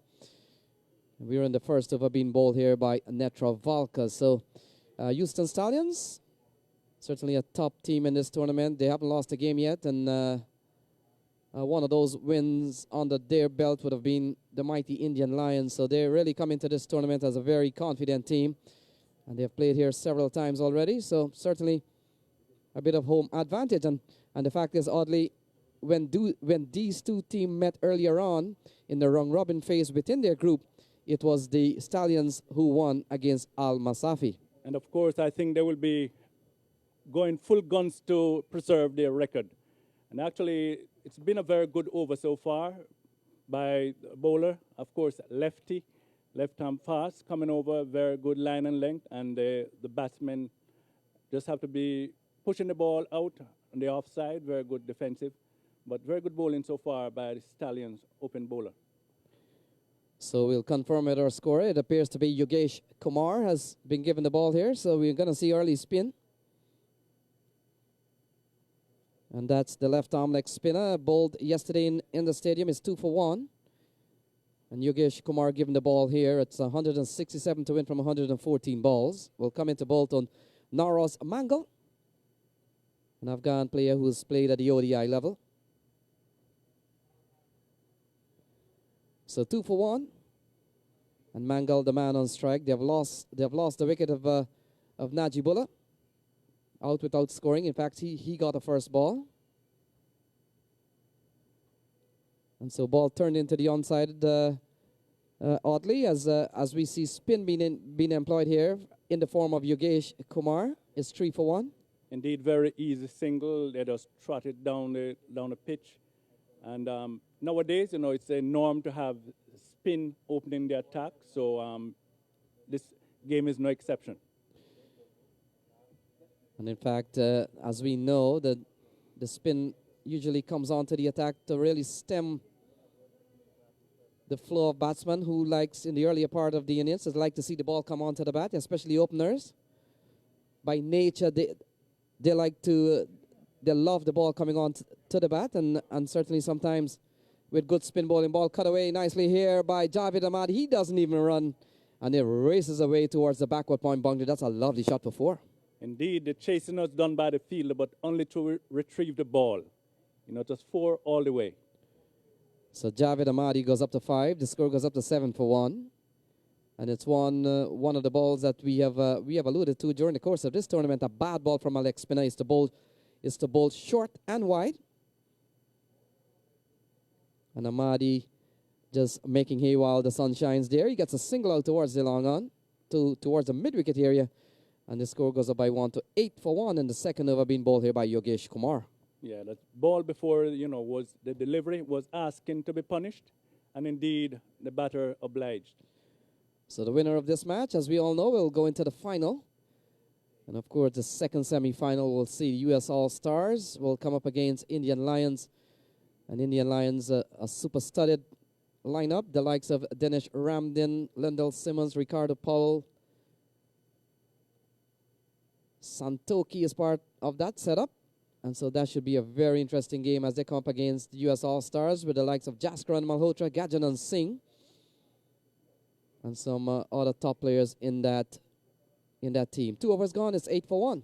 And certainly Kamalas Alexander, Carlito Lopez, Lindell Simmons, Santoki, Dinesh Ramdin. You've got our local boys, the likes of Orlando Baker, Ricardo Powell, Sagar Patel, Stephen Taylor, and not forgetting Zenith Fowler, if he plays today, and Sonny Patel, who bowled brilliantly in the stadium last night. And of course, the U.S. All-Stars will be led by the likes of Gajanan Singh, Hassan Raza, Akeem Dotson, Jaskaran Malhotra, Junaid Siddiqui, Zishan Qureshi, Said Ajmal, the former Pakistani international, and not forgetting Najaf Shah, who bowled exceptionally well the other night. Yes, and just a reminder, Stephen Taylor is a captain for the U.S. team, the national team. So it's 13 for 1. We're in the third over, being bowled here by Sarab Netravalka. And he runs in here with a wicket already in the bag. Oh, that's a big shot here from Mangal. It clears along on by some distance. And we've seen the first maximum here from the Al Masafi innings. It comes off the bat of Naraz Mangal. He goes up to 8. It's 19 for 1. That's a big shot, oddly. That would be 6 on any ground in the world, I would say. It was huge and no chance for the fielder. They just watch the ball sail over the boundary for 6. So Mangal goes up to 8. It's 11 to Ahmadi. It's 19 for 1. And that's another big shot in the power play. Fielders giving chase. They'll come back for 2, I think. And in fact, they'll settle on 1. In fact, they'll come back for 2. So another couple added to the scorecard. The scorecard goes up to 21 for 1.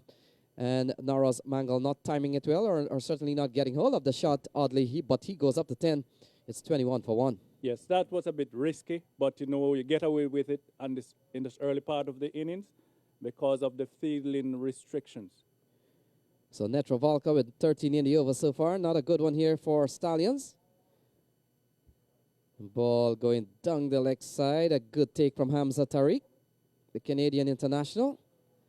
And we've seen the first extra here conceded by Houston Stallions. It's 22 for 1. Indeed, steady start. The Stallions are bowling quite well. And it's now for other side now to push a little to make use of the power play. So it's certainly been a good over here from the Al Masafi point of view. We've seen 14 runs in the over so far. From the start, they would have needed to go at almost 9 and over. And so far they're going at 7.76. They've lost a wicket along the way. And they've lost a key batsman in Najibullah Tarakai. He got a first ball off the bowling of the man bowling here. Netravalka is 22 for 1. Oh, good delivery. Beaten through to the wicketkeeper. So 3 overs gone is 22 for 1. Javed Ahmadi on 11. Mangal is on 10. Whether or not Batter just walking around, getting himself ready, playing some imaginary defensive shot. So Javed Ahmadi is at a good series. One of the all-rounders here, bowled quite well. And now he comes out here batting at number 3. In fact, he would have started. He's the number 1 batsman, 22 for 1. It's 147 needed from 101 ball. Flashes outside the off stump, misses through the wicketkeeper. Good delivery. Yes, a good start here from Yogesh Kumar. If you're bowling dot balls in a row, you're bowling well in T20 cricket. And this one is hammered down to a short backward square and still 3 dots in the book here. So a good start here from Yogesh Kumar in his second over. He's bowled well in his first. And so far he's bowled 9 balls, only conceding 6 runs. This is good bowling. Brilliant for his captain and his team.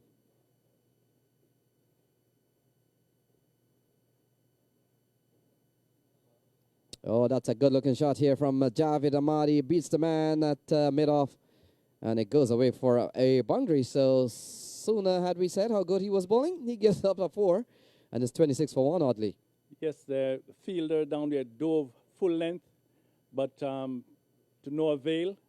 You think maybe he was trying to do the Michael Phelps, but he was not successful. 4 runs.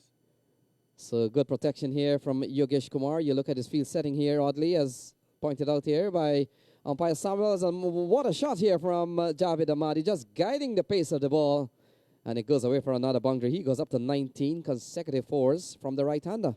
Indeed, just using the pace of the ball, just guide it down to the vacant, the slips, and down to the boundary for 4 runs. So we see a ring of fielder on the offside here, from cover all the way down to a short third man. Oh, that's a big shot again from Javed Ahmadi. He'll pick up another boundary, and it goes away over extra cover this time. It's 23 to Javed Ahmadi, 34 for 1, 3 4s in that over. And not a good one here for Stallions, but a very good one here for Al Masafi. They're batting at 34 for 1, 4 overs gone. Yes, similar. The batter seemed to have some appointment. Still 135 to win from 96 ball. Oh, what a poor delivery, and given the full treatment here from Mangal. He goes over long off for another U.S. Open maximum is 40 for 1. And that was a spectator's catch. It was caught by someone over the boundary. So I was wondering if Nagy was going to be bowling at a nagging length. But the first one, was full, and he was duly dispatched for the maximum. It's a good-looking shot there, Ivor Henry. 40 for 1. Inside out. It was a beauty. I'm telling you, a good cricketing shot. Like I say, you would think you're looking at an ODI or a test match. You don't see many of those in the Cow Goat game. But here is the semi-finals. They're vying for a spot in the finals this evening. So Nagy short ball, cut into the offside. They go through for 1. And oddly, maybe we'll have to ask the tournament management next year, maybe, to award those catching the balls in the stands $500 US. That would be great, but then they'll have to maybe say one-handed because maybe too much catches have been taken. So take a one-handed catch. So it's 42 for 1. Amadi is on 24. Mangal is on 17. Required 127 from 93 balls.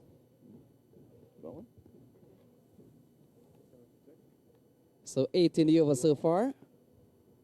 Dikshanshu Negi, 6 and 2 singles. So he's made a comeback, having been carted out of the park with a big shot from Naraz Mangal. Mangal is on 17. Oh, that's a big shot. And it goes all the way in front of the commentary box, and he goes for another 6 here. That's a good-looking shot from Mangal. He goes up to 23. Well, Al Masafi is trying to book a flight, book a ticket to get into the finals. And let's not forget, there's going to be a car show later this evening. So for those of you who are in the vicinity of the Central Broward Regional Park, we're asking you to come on in and grace us with your presence. So that's not a good-looking shot here from Mangal. Fila is coming around. He makes a valiant attempt to get to the ball. He doesn't. And it goes away for 4. That brings up the 50 here for Al Masafi. They're batting at 52 for 1 at the end of over number 5.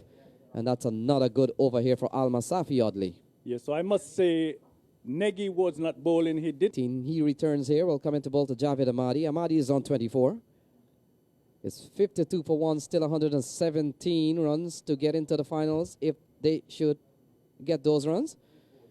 And they have at their disposal 90 balls remaining. Yogesh Kumar, the left-arm next spinner, with a pack backward offside field. A man, a square cover, man, a backward point on a short mid-wicket. Ball goes into the vicinity of short third man. And the score goes up by 1 to 53 for 1, oddly. He played that one very late. You know, I heard some commentary once where the man said, look, if that ball was played any later, it would be tomorrow. And that was very, very late. So 53 for 1, still 116 to win from 89. So we're in the 6th over here. Oh, that's a big shot here from Mangal. He continues to bat aggressively well. And that one has gone outside of the playing area. In fact, it does go. And that's another 6 off the bat of Naraz Mangal. He goes up to 33 from just 15 balls. It's 59 for 1. He is in a rush. And the appointment is really for the finals. That's what I was made to understand, right? He has an appointment for the finals, so he's in a rush. So it's 110 needed from 88 balls, 7 in the over so far. And Mangal has gone up to 33 from just 15 balls. Amadi, he's batting at 25 from 16. And we're in the 6th over. We'll have a change of commentators at the end of this over. I think Zafar Shaw is coming in, and along with Vinod.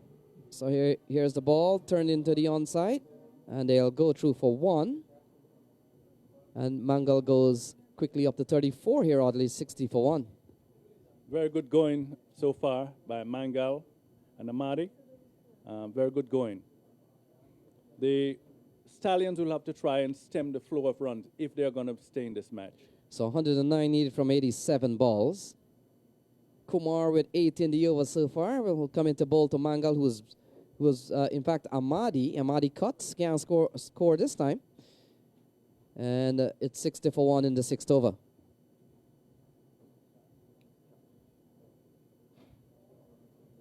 Very good cricket being played at the moment. Very good cricket.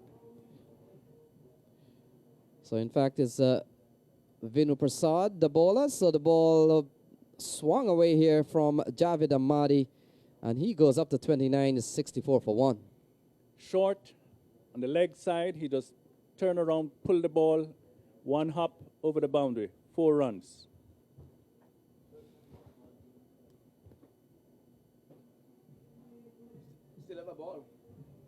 Well, we still have one legal delivery left in this over and in the power play period.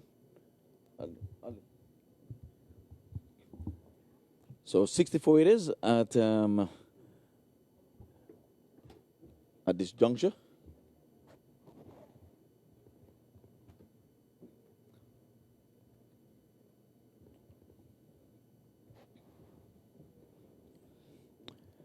And again, he's pulling out the boom and getting it past the man at the short finding position for 2 consecutive fours, and it takes the total on to 68 for 1.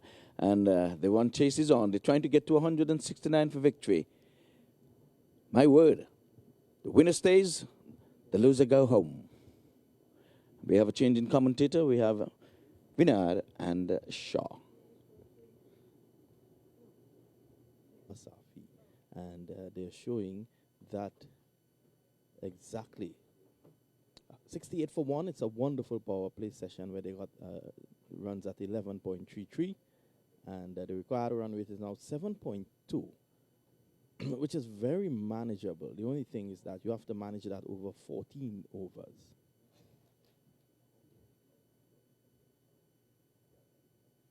Good start there by Balachandra. Well, they have lots of wickets in hand, so task is very challenging, but this is doable if they play it right, because they have wickets in hand.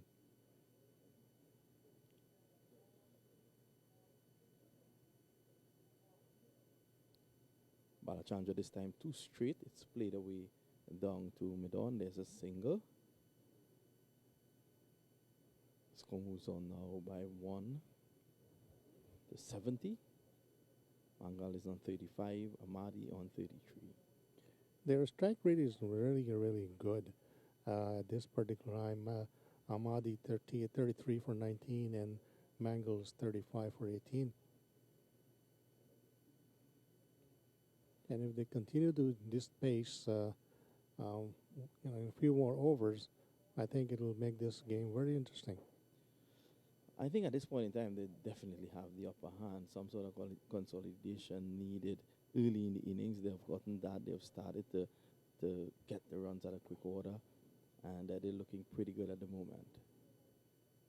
This is Amadi going airborne. He's in trouble here, and the fieldsman down there, deep backward square leg, puts it down. That's a crucial miss. Amadi has been looking in fine touch, and he went airborne with that one. Balachandra is one of those slippery medium pacers. He got the top edge on that occasion, and the fieldsman down there putting it down. 71 for 1. That's a crucial miss, Shah. Big time miss, because as you know, all these players, they only need one chance to make them pay for the mistake they make. So I just hope that either he's going to capitalize or he's going to get him out. But that was definitely a crucial point, because these two batsmen are very set. Good presence of mind there on that occasion by Mangal. So the opportunity for a single as Amadi drove outside the off stump, missed completely. The ball ricocheted from the wicketkeeper, and he was able to call him through for a single.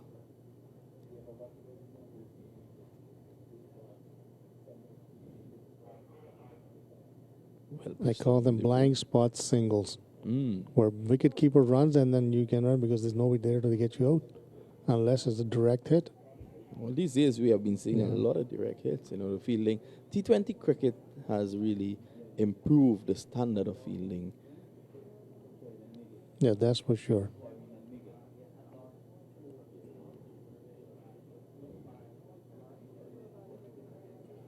I think Vinu is coming back on again. Vinu Prasad, experienced bowler, experienced left-arm orthodox spinner. Yes. At the IPL, he's attached to the Kolkata Knight Riders. So he brings a wealth of experience into the US Open. He's going to bowl to Amadi. The delivery is down the leg side, and there's a fine tickle on that one. Goes a few meters away from the boundary, and Amadi comes back for 2. Good fielding by Chima at this time. Chima had a very good inning the first inning. 57 again, century yesterday.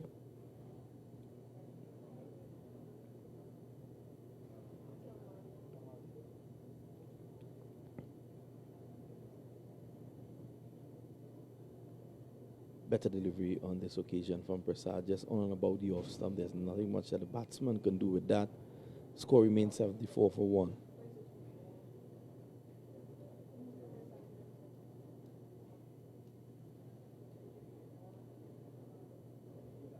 This time he goes over cover, and this one should have the legs to reach the boundary. It does. Pitch stop there on that occasion, Prasad, just lifting it over the man at cover. And once he did that, it was always going to be 4 runs.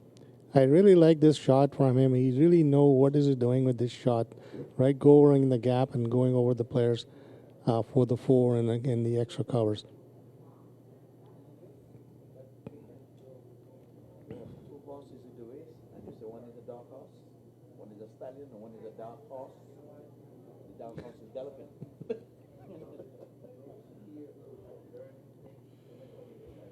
Prasad again. Better delivery on this occasion. Pitched on middle. Turning away from him. He was able to get a single because there is no one there at the mid-on position. That area is vacant. And he's inviting him to take a single there. 79 for 1.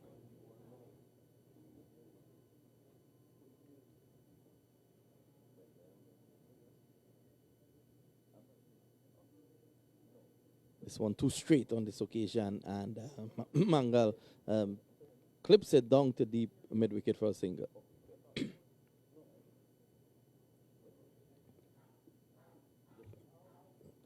Mangal is is not a new face on the surface. He played for Afghanistan, and I think he's been dropped. So from this tour of Bangladesh, I think they went to, and it's nice to see him coming out to the U.S. Open and playing with the rest of the international stars on the stage.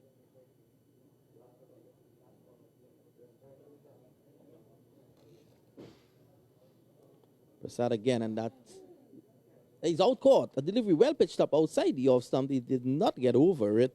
He just slashed at it. It went airborne and was caught on a second attempt at gully. And that's a crucial breakthrough. Javed Ahmadi on his way for 42. He faced 26 deliveries. Very crucial game of quarterfinal against the Miami Shark. And he's back here today.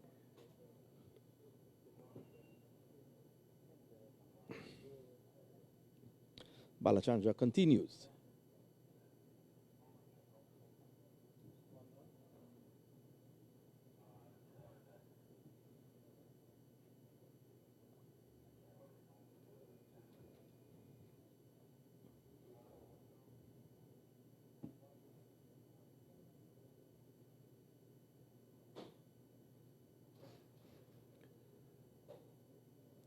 Shahidi on a strike.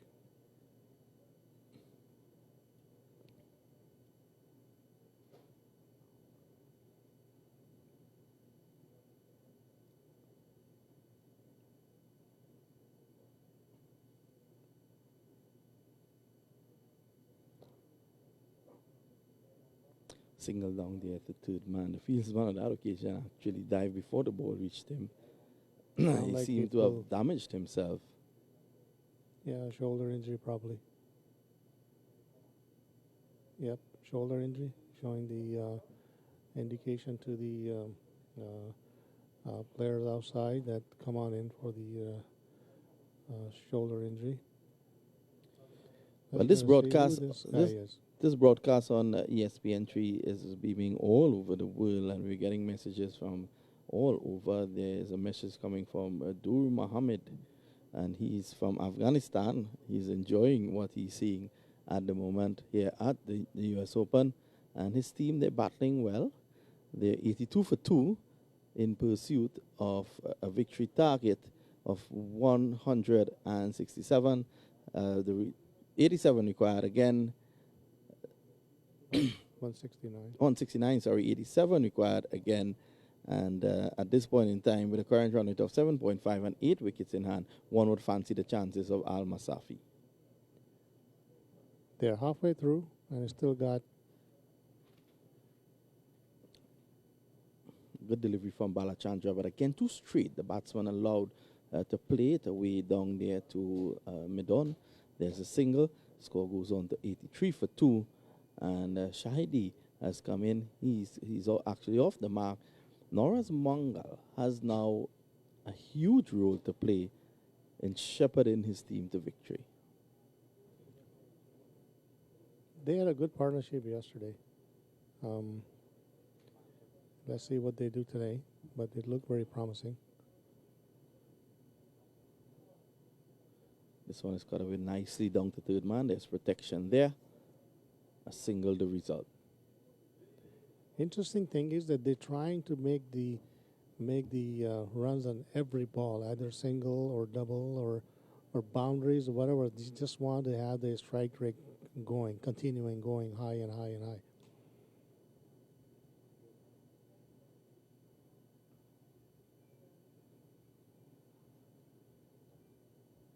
Making room on the leg side, Balachandra followed him and he was able to dissect the field down there. Two fieldsmen, one from mid wicket, one from a wide long on, converging on it. But all they can do is retrieve it beyond the boundary, and that is another four there for Al Masafi. Mangal goes on to 42 to score 88 for 2. We're in over number 9. It's 89 for 2.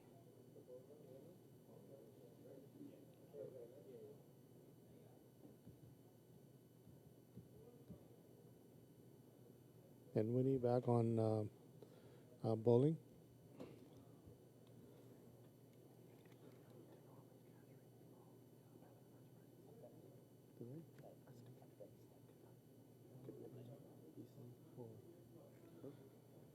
Mangal again.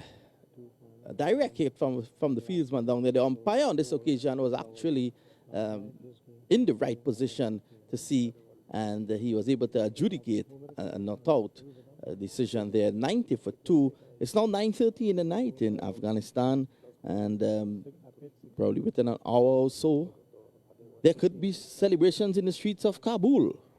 I well remember a couple of years ago that Afghanistan played in Trinidad and Tobago, did defeat the national team, and there was massive celebration. One, Matula Abid, who is here with us, left the press box and ran onto the field. He was so happy and jubilant that he ran out of the Queen's Park Oval onto Trackbridge Road. Someone had to bring him back.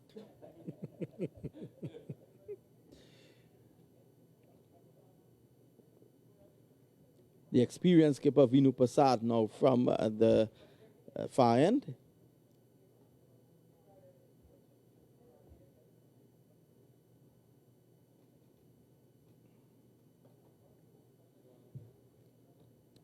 Good delivery, sensible batting there by Shaidi. Just getting the singles. Mangal is doing his thing on the other end. The required rate is 7.31. Very impressive strategic planning to play the inning and achieve the target.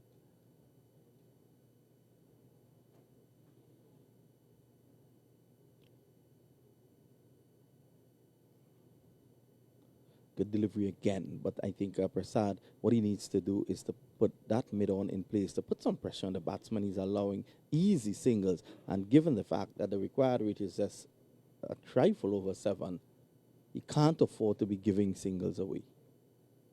I think he just made the full change, bringing somebody on to the. Well, he actually put short. some. Yeah. He's putting a mid off.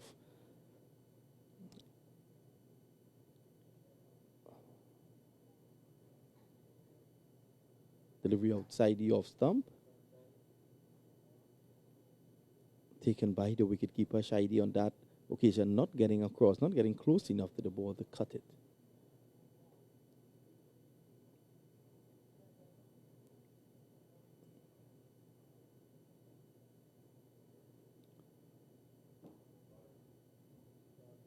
Neat little dab down to short third man. So the people of Afghanistan definitely, they look forward to cricket as this great unifier. And wherever their team plays, at whatever level, they always celebrate the victory. Short and wide outside the off stump. And that's a simple catch put down there by, is it Rizwan Chima? Yes. One would have expected a better effort from a senior campaigner like Chima. That delivery floated outside the off stump. Again, Shaidi not getting across, not to cut that one, and taking the leading edge. And Chima has put it down. That's the second catch drop in a very short while.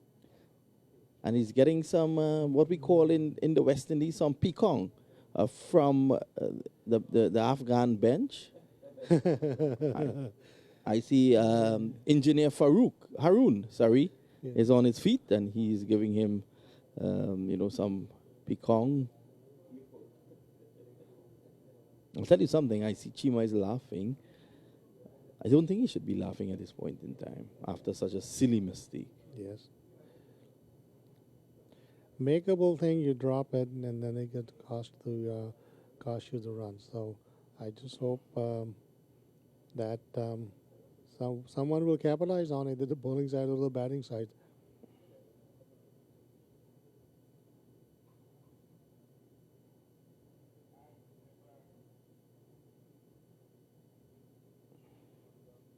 They keep punching the ball on the offside to get singles.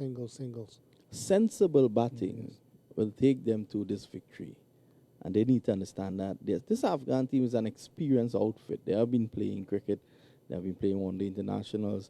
Not the Al-Masafi team, but a great composition of the team are also involved at the national level. So the experience is there. Definitely. This delivery slashed away, pass backward point and down to the boundary for 4. And that was a welcome boundary on that occasion there by Noraz Mangal. He has now moved on to 49. Impressive 49 and 27 deliveries. Well, the Stallions here, I think they're in some trouble, and panic could well set in very soon. Victory target 169. And Al-Masafi, they have already reached 98 for 2. Balachandra trying his best from the pavilion end. He moves in. Good delivery. But again, the field is set deep, which allows for an easy single. And that brings the 50 for Mangal. And that's Mangal's 50. Noraz Mangal leading from the front here for his team. 50 runs. Coming off just 28 deliveries, Shah? Yes, sir. 28 deliveries for 50. Batsman should take a strike. He makes room on this occasion, created room as Balachandra was moving in. He did step back a bit, and he was able to create the room to cut it down to a deep point and on the boundary. And there is a single for him. The score has reached 100. Al-Masafi, they've raised their 100 of just 10.5 overs. I tell you something, I looked at that pitch this morning, Shah, and I remember remarking to you and the others there that it looked like glass. There was no way anyone was going to get any purchase from that. That ball was going to come on nicely onto the bat for stroke play, and that we're seeing that reflected by the score on the board. Yeah, I think all the ballers know what the wicket look like, and I think when we were there, we know it's a hard surface and it's shiny, which means the ball is going to bounce a little bit. I think the baller has to put the proper deliveries into the channel that they want to go to, and the right spot to batsmen have some difficult time to play the ball. If they don't do that, then it'll be much easier for batsmen to score the run. In this case, this is what is happening, that they are pitching the ball within the wickets, but I think they're playing a little bit short, and batsmen are playing very easily. They're taking single and double with ease. There's no pressure on them. Well, the Stallions have been very dominating in this tournament so far. Their 2 victories, they were comprehensive. And, I hope that they don't remind me of a racing horse in Trinidad and Tobago by the name of Barry Bahin. Barry Bahin took off and just before the finish line stopped for a cause.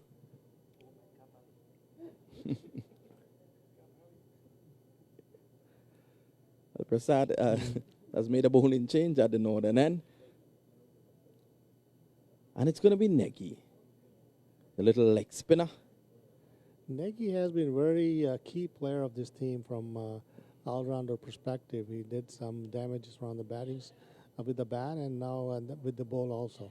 Here comes Negi, delivery well pitched up, and this is played away down to the cover boundary for 4. Wonderful shot. This arching back and playing it to the left of Vinu Prasad there at cover and down to the boundary for 4. And the score rifles along to 105 for 2.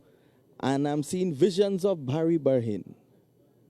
64 required in the remaining 9 overs.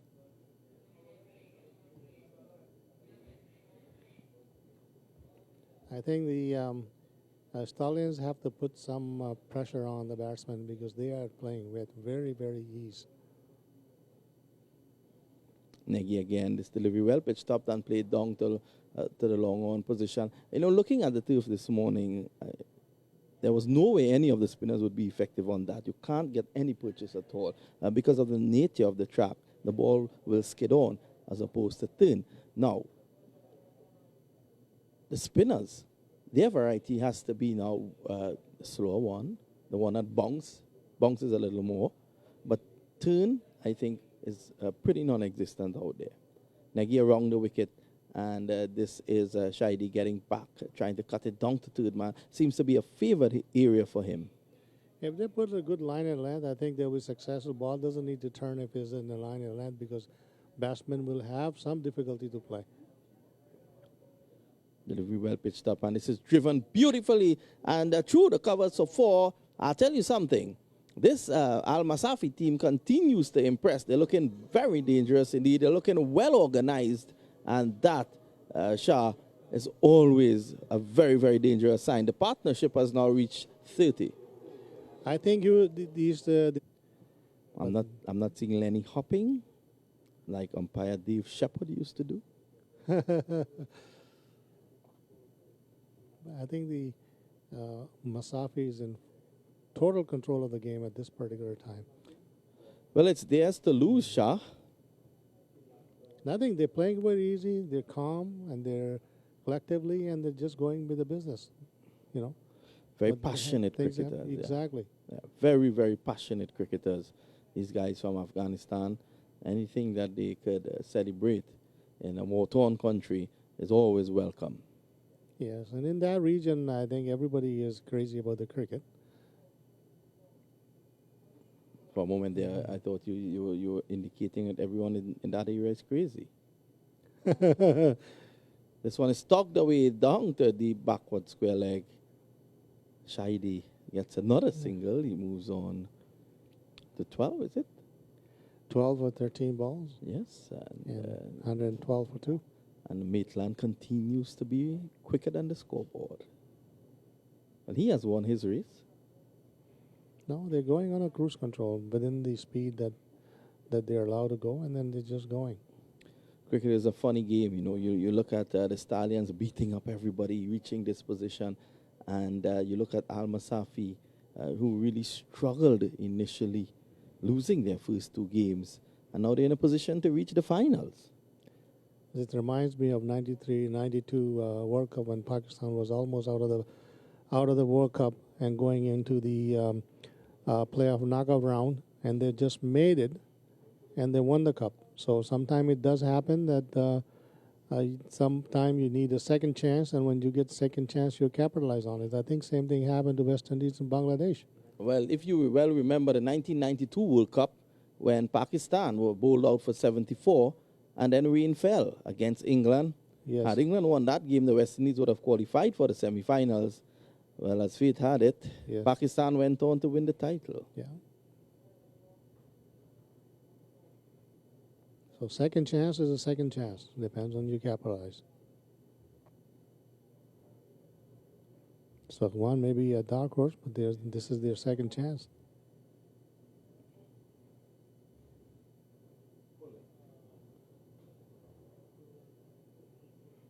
Good running between the sticks there.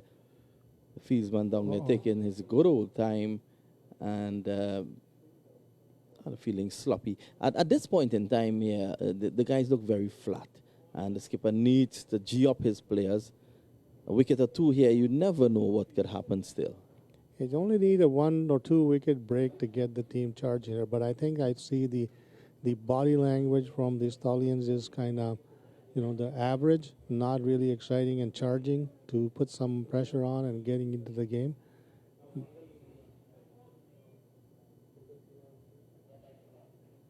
Balachandra in his fourth and final over, he so far conceded 26 runs. Hasn't taken a wicket.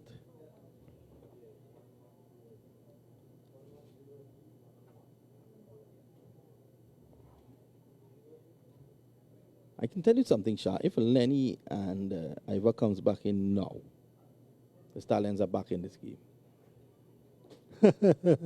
Eventually, they're going to get back in before the game is over. So I'm holding. Shah and I, we're holding for Al Masafi at this point in time. Balachandra outside the off stump. Nice, pleasant drive. A bit uppish, but safe from Shahidi. Seems to be the right man at this point in time for the occasion. 119 for 2 at the end of over number 13. 51 more required. It's a short delivery, and Shahidi should have done much better with that.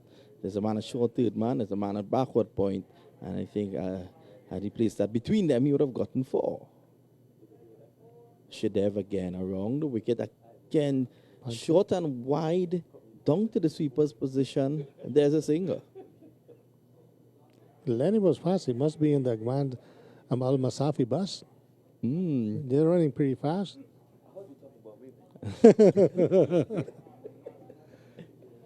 You know, fast is something in the West Indies. Fast takes on a number of different contexts. So I don't know. I want to suggest the gentleman was pretty fast with the leather ball. On the leg side, and this is put away for 6 runs. Just helped on its way, and Mangal has moved into the 60s now. He's on 64. Your thoughts, Shah? Impressive. I'm speechless at this time because I didn't expect that they're going to be coming out with this ease and making this run with so comfortable and with this many wickets in hand because Houston bowling is not that bad as it look. Again, this is Mangal and taking this one airborne, and he's out caught. An unnecessary shot there from Mangal. And he is walking off. Both batsmen are walking off. His partner is so disappointed in the shot, he has decided to go off with him. Realize on the opportunity that 2 new batsmen are there and see if they can put some pressure on and get another wicket, then it will be anybody's ball game. Well, Mangal was caught by Netravalka of the bowling of Shidev for 64, and he faced 35 deliveries, 125 for 3, and a slight look in here for the Stallions.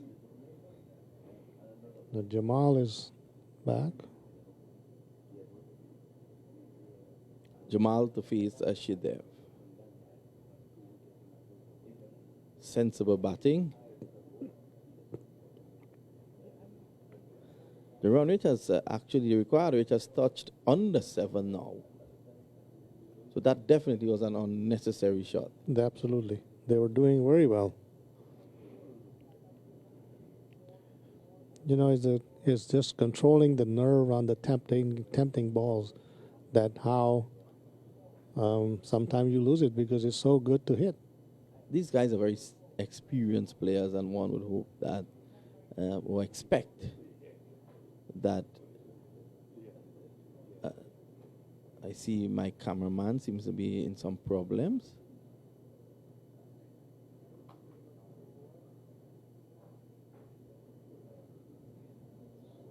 But it's the end of the over. It's 127 for 3. In 14 overs.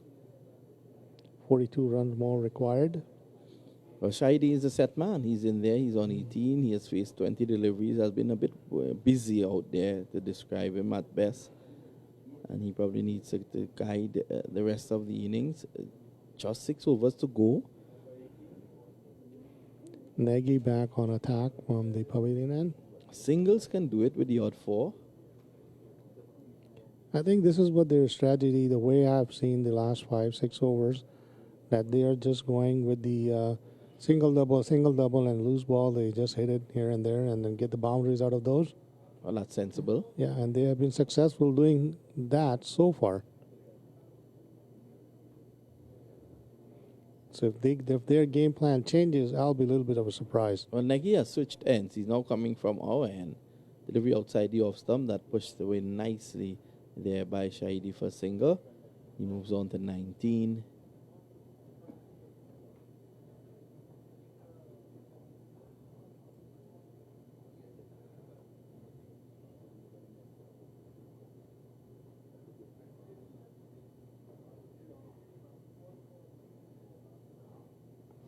128 for 3.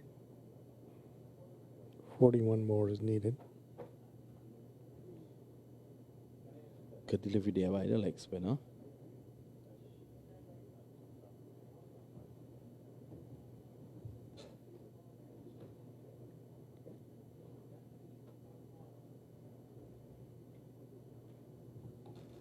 Short delivery going down the leg side. Jamal not being able to hit it away too far, but he gets to. Good Gets a read double. from the batsman to see there is a single to make double. I call that this is a run they steal at this time. Well, I'm still not impressed Yeah. with the field set here by Prasad.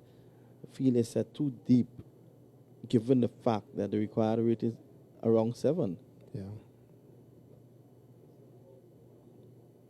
There should be one. Too many easy singles are given away. There's a whole gap on the onside. I think they could have brought one in within the 30-yard circle from the mid wicket. I'm getting the impression he's trying to get the batsman to play against the spin in an effort to get them out.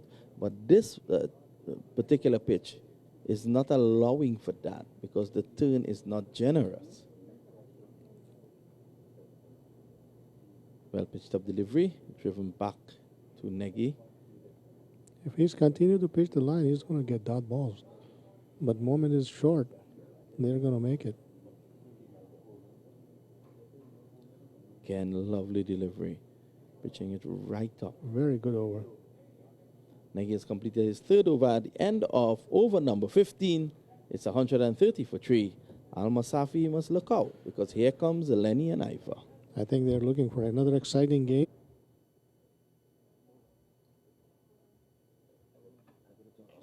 I got third down because they were so soft. Yes, well, we want to welcome back Lenny Archibald into the commentator's booth alongside yours truly, Ivor Henry. Earlier, we were joined by Audley Watson, a.k.a. Watto. Audley, he's not strapped up with a microphone. I was going to ask him about his Thanksgiving dinner and his Black Friday. If he would have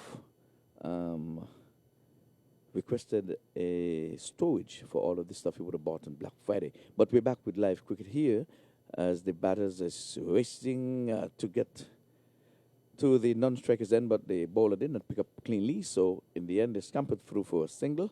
They're just over a run a ball to get to the 169 required for victory.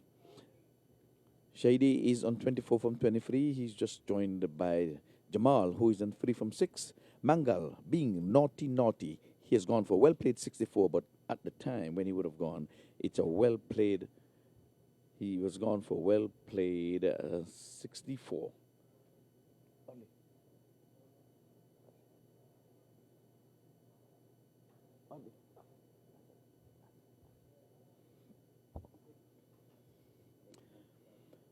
And this time it has gone over the boundary ropes and over the man.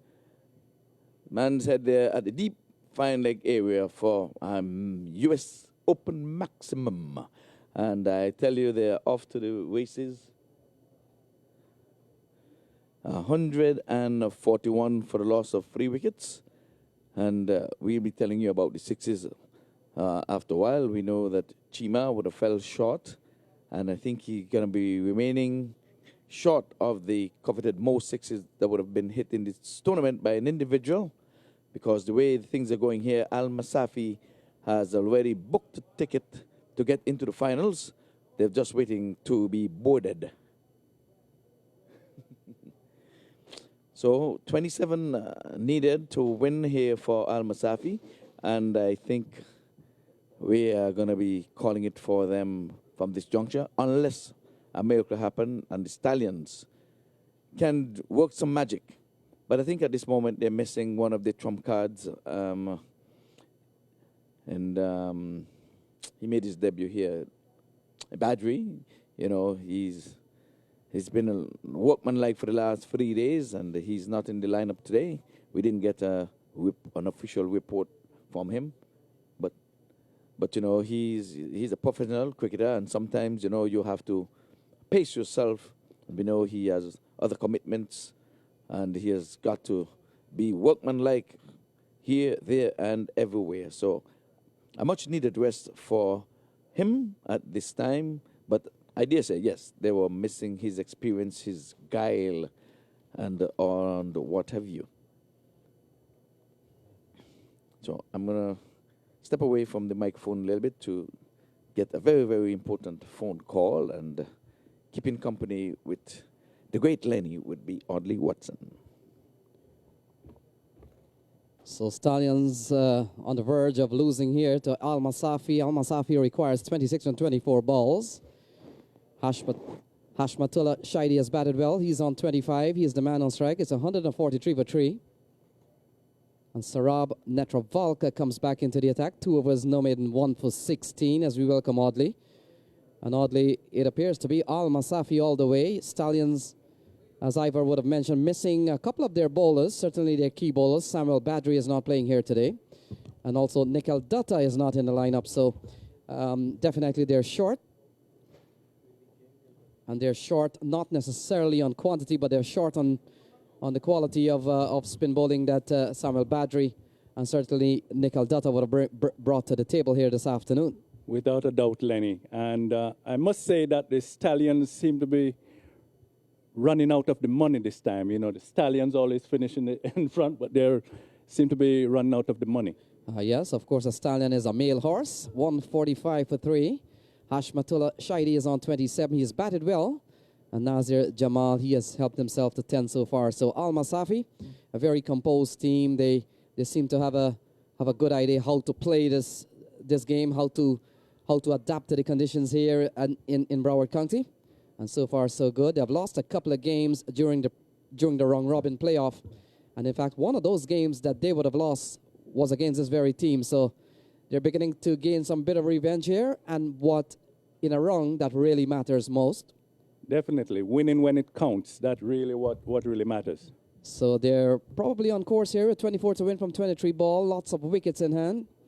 And Netravalka, oh, that's a good-looking shot through the offside, and it will go away for 4. So 4 runs off the bat of Hashmatullah. He goes up to 31. It's 149 for 3 and brings the equation down to 20 to win from 22 balls. Indeed, that will put Al Masafi further in front. We had them in front before, but with that boundary, exactly they are in front even further. And the fact is, oddly, the compound matter here for Houston Stallions, they've dropped some vital chances. Their fielding certainly hasn't been at one of the better ones we have seen in this tournament.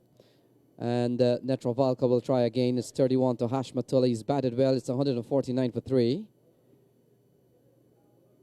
And they need 20 from the next remaining 21 balls. And the way things are going here, you shouldn't lose a match with 20 to win from 21 balls, oddly. You know what is said, that catch matches, drop matches. You know, indeed. And that's what happened to the Stallions, seemingly at this point. And, of course, missing 2 of their key spinners here today, both Dutta and Badri not playing. It's 149 for 3. Hashmatullah, on the other hand, he has composed a well-played 31, make that 32, as he gets another single out along off and brings the equation down into the teens here to win. They're 19 away from the final with 20 balls remaining. And the question is, can Stallions bring a surprise here? Can they get a couple of wickets and make it quite dramatic? We'll have to wait and see. But the way things have gone in this series, what I've noticed from this Al Masafi team, they don't look unruffled at all. They look very composed. They have a clear head of what's happening. And so far, so good. They're perhaps just 19 runs away from the grand final of the U.S. Cricket Open. Well, Lenny, as it said, that cricket is a game of glorious uncertainties, and it's not over until it's over. So Jamal is on 10, Hashmatullah is on 32, a partnership of 25. And just to give you an indication what has happened before, Javed Ahmadi, he made 42. Najibullah Taraki, he made 0. Nawaz Mangal, who certainly gave the innings some bit of momentum. He fell for 64. He batted extremely well and was able to put away the bad ball with some bit of ease. And Hashmatullah is not out on 32, and Jamal is not out on 10. So a good team effort here from the Al Masafi boys, as Netravalka from the pavilion end will come into bowl at 150 for 3. Oh, and a big strike here from Nazir Jamal. This one goes out of the playing area, over deep mid-wicket. And it goes away for another maximum. He goes up to 16. It's 156 for 3. Indeed, I think we can say it's all over by the shouting. With that 6, it's going to be very hard for the Stallions. They would have to be getting about 2 different hat tricks to get back in this game, I would dare say. And oddly, the fact is Al Masafi would have lost a couple of games in the round robin. But you get the impression since from last night they're beginning to peak at the right time, and that is very key in any tournament. When Vinod and Shaw was here, they discussed the scenarios in which even in the World Cup level, teams will struggle in the initial part of a tournament, but once they peak at the right time, they have gone on to win the entire World Cup. So we could have a scenario here in which Al Masafi is beginning to peak at the right time, and that is just 1 game away. Yeah, it's always best to lose if you're going to lose. You're not playing to lose, but if you're going to lose in the preliminary rounds. When it really matters, make sure you win. That's the only way you can get to the finals. And Al Masafi, they're doing exactly that, and seemingly they're on the way to the finals. So they're just 12 runs away, 18 balls still to be bowled here if we get to that. And the fact is all 4 teams in the semifinals here are part of Group 1. And in fact, 5 teams came out of Group 1 to qualify for the QF. And in fact, only Miami Sharks is missing from the top 4. Later on, Indian Lions will come up against US All-Stars, and that match is slated to start at 1 o'clock. So with 12 runs remaining here is Al Masafi, the boys from Afghanistan all the way, 18 balls to be bowled. And we'll have to pick up the bowler from the far end of the ground, but it's 12 runs needed from 18 balls. Yes, it's going to, bad misfield there, but it's backed up down there in the boundary. So I guess just the 1. Bad misfield. It seemed to be all over by the shouting. So Varun Sidev comes in here, 2.1 overs, 1 for 23. In fact, Vino Prasad has been given the ball, sorry. So he comes in here, oddly, 11 runs remaining from 17 balls. Yes, 11 runs from 17 balls. If I was a betting man, of course, I'm going to put my money in Al Masafi. They should go on to win this match, but you never know. So Prasad gets a ball on the leg stump, worked away here by the busy Hashmatullah. He's batted well. He's batted quite composed, and he found a very good partner in Mangal, Afghan national player. He's played at the international level, Mangal. He's back in the hut, but he has certainly gave the Indians momentum. On the other hand, Hashmatullah has collected his runs in the time that he's been there, and now brings the equation down to 10 to win from 16 ball, a game in which Al Masafi may never lose, as the ball is worked out towards the offside. Another single, 9 remaining from 16 balls. As it turned out, Lenny, the Stallions have really missed Badri. We have to remember that Badri is a former world #1 ranking bowler in T20 cricket. So you lose a bowler of that caliber, he's going to be really badly missed. Yes, oddly, in 2014 he was ranked #1 in the T20 format. Now he's #3. So another run scored here. It's 161. There was a lull in the middle. And I've got to say that Al Masafi came back well towards the end of Stallions' innings. And they were on projection to perhaps get up to 180, 190 at one point. They only made 168. So perhaps leaving down maybe 20 or 30 runs. And henceforth, as Al Masafi closing in on a much-needed victory here. 6 needed from 12 balls. I think that equation is so easy. Will it be just one shot? Will it be 2? It could be 2 4s, or it could be just a 6. I'm just wondering what is going through the head of the batter right now. But as a matter of fact, they don't have to hurry. Just place a single here and there, and they're home. Oddly, the Al Masafi boys, they're very together, a well-knitted team, and they fulfill all their engagements. They come to the ground. They come here earlier than the other teams. They get into the warm-up mode. They're very professional. They conduct themselves at a top level.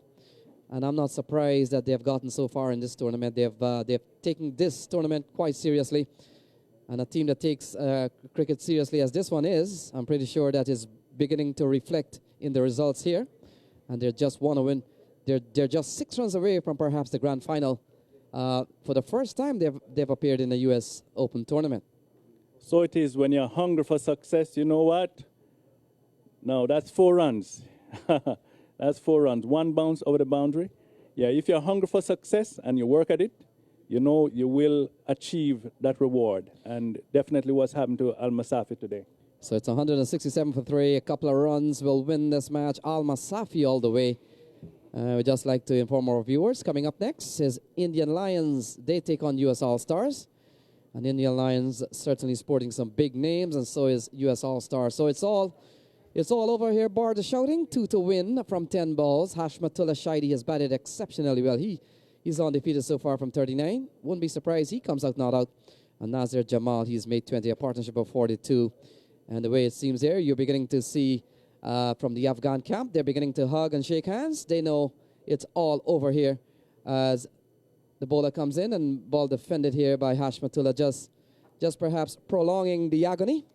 Yeah, the Stallions must be very disappointed having beaten Al Masafi in the... So and it's all over. So ball cut away, and just like the other game, no bother to retrieve that. The 4 written all over it, and that's the end of the match. We'll quickly hand it over. To Ivor Henry, and Ivor Henry will take the proceedings over. So Al Masafi gets into the final as they defeat Stallion by some 7 wickets with 8 balls to spare. It's over to you, Ivor. Yes, and we say congratulations to the Al Masafi team here. They were slated as the dark horse in this match, and in the tournament, well, perhaps, maybe, but they're no more dark horse in this tournament. Congratulations to them. They played as a unit, and they would have made light work getting to the 169 needed for victory. Now, we're going to do things a little different as opposed to yesterday. As the players go to meet and greet, we're going to be having the coin toss for the next match before the presentation. So we're going to be asking the camera crew to get in the ready position to do the coin toss. And then the 2 teams, the Stallions and the Al Masafi, we're going to be having them downstairs for the presentation after. So all officials, we're going to ask you to proceed to the middle for the coin toss right about now. Congratulations again to ESPN 3 for carrying the coverage all of it here from the Central Broward Regional Park. And again, we want to say congratulations to U.S. Council, Cricket Council USA, now in the 8th year.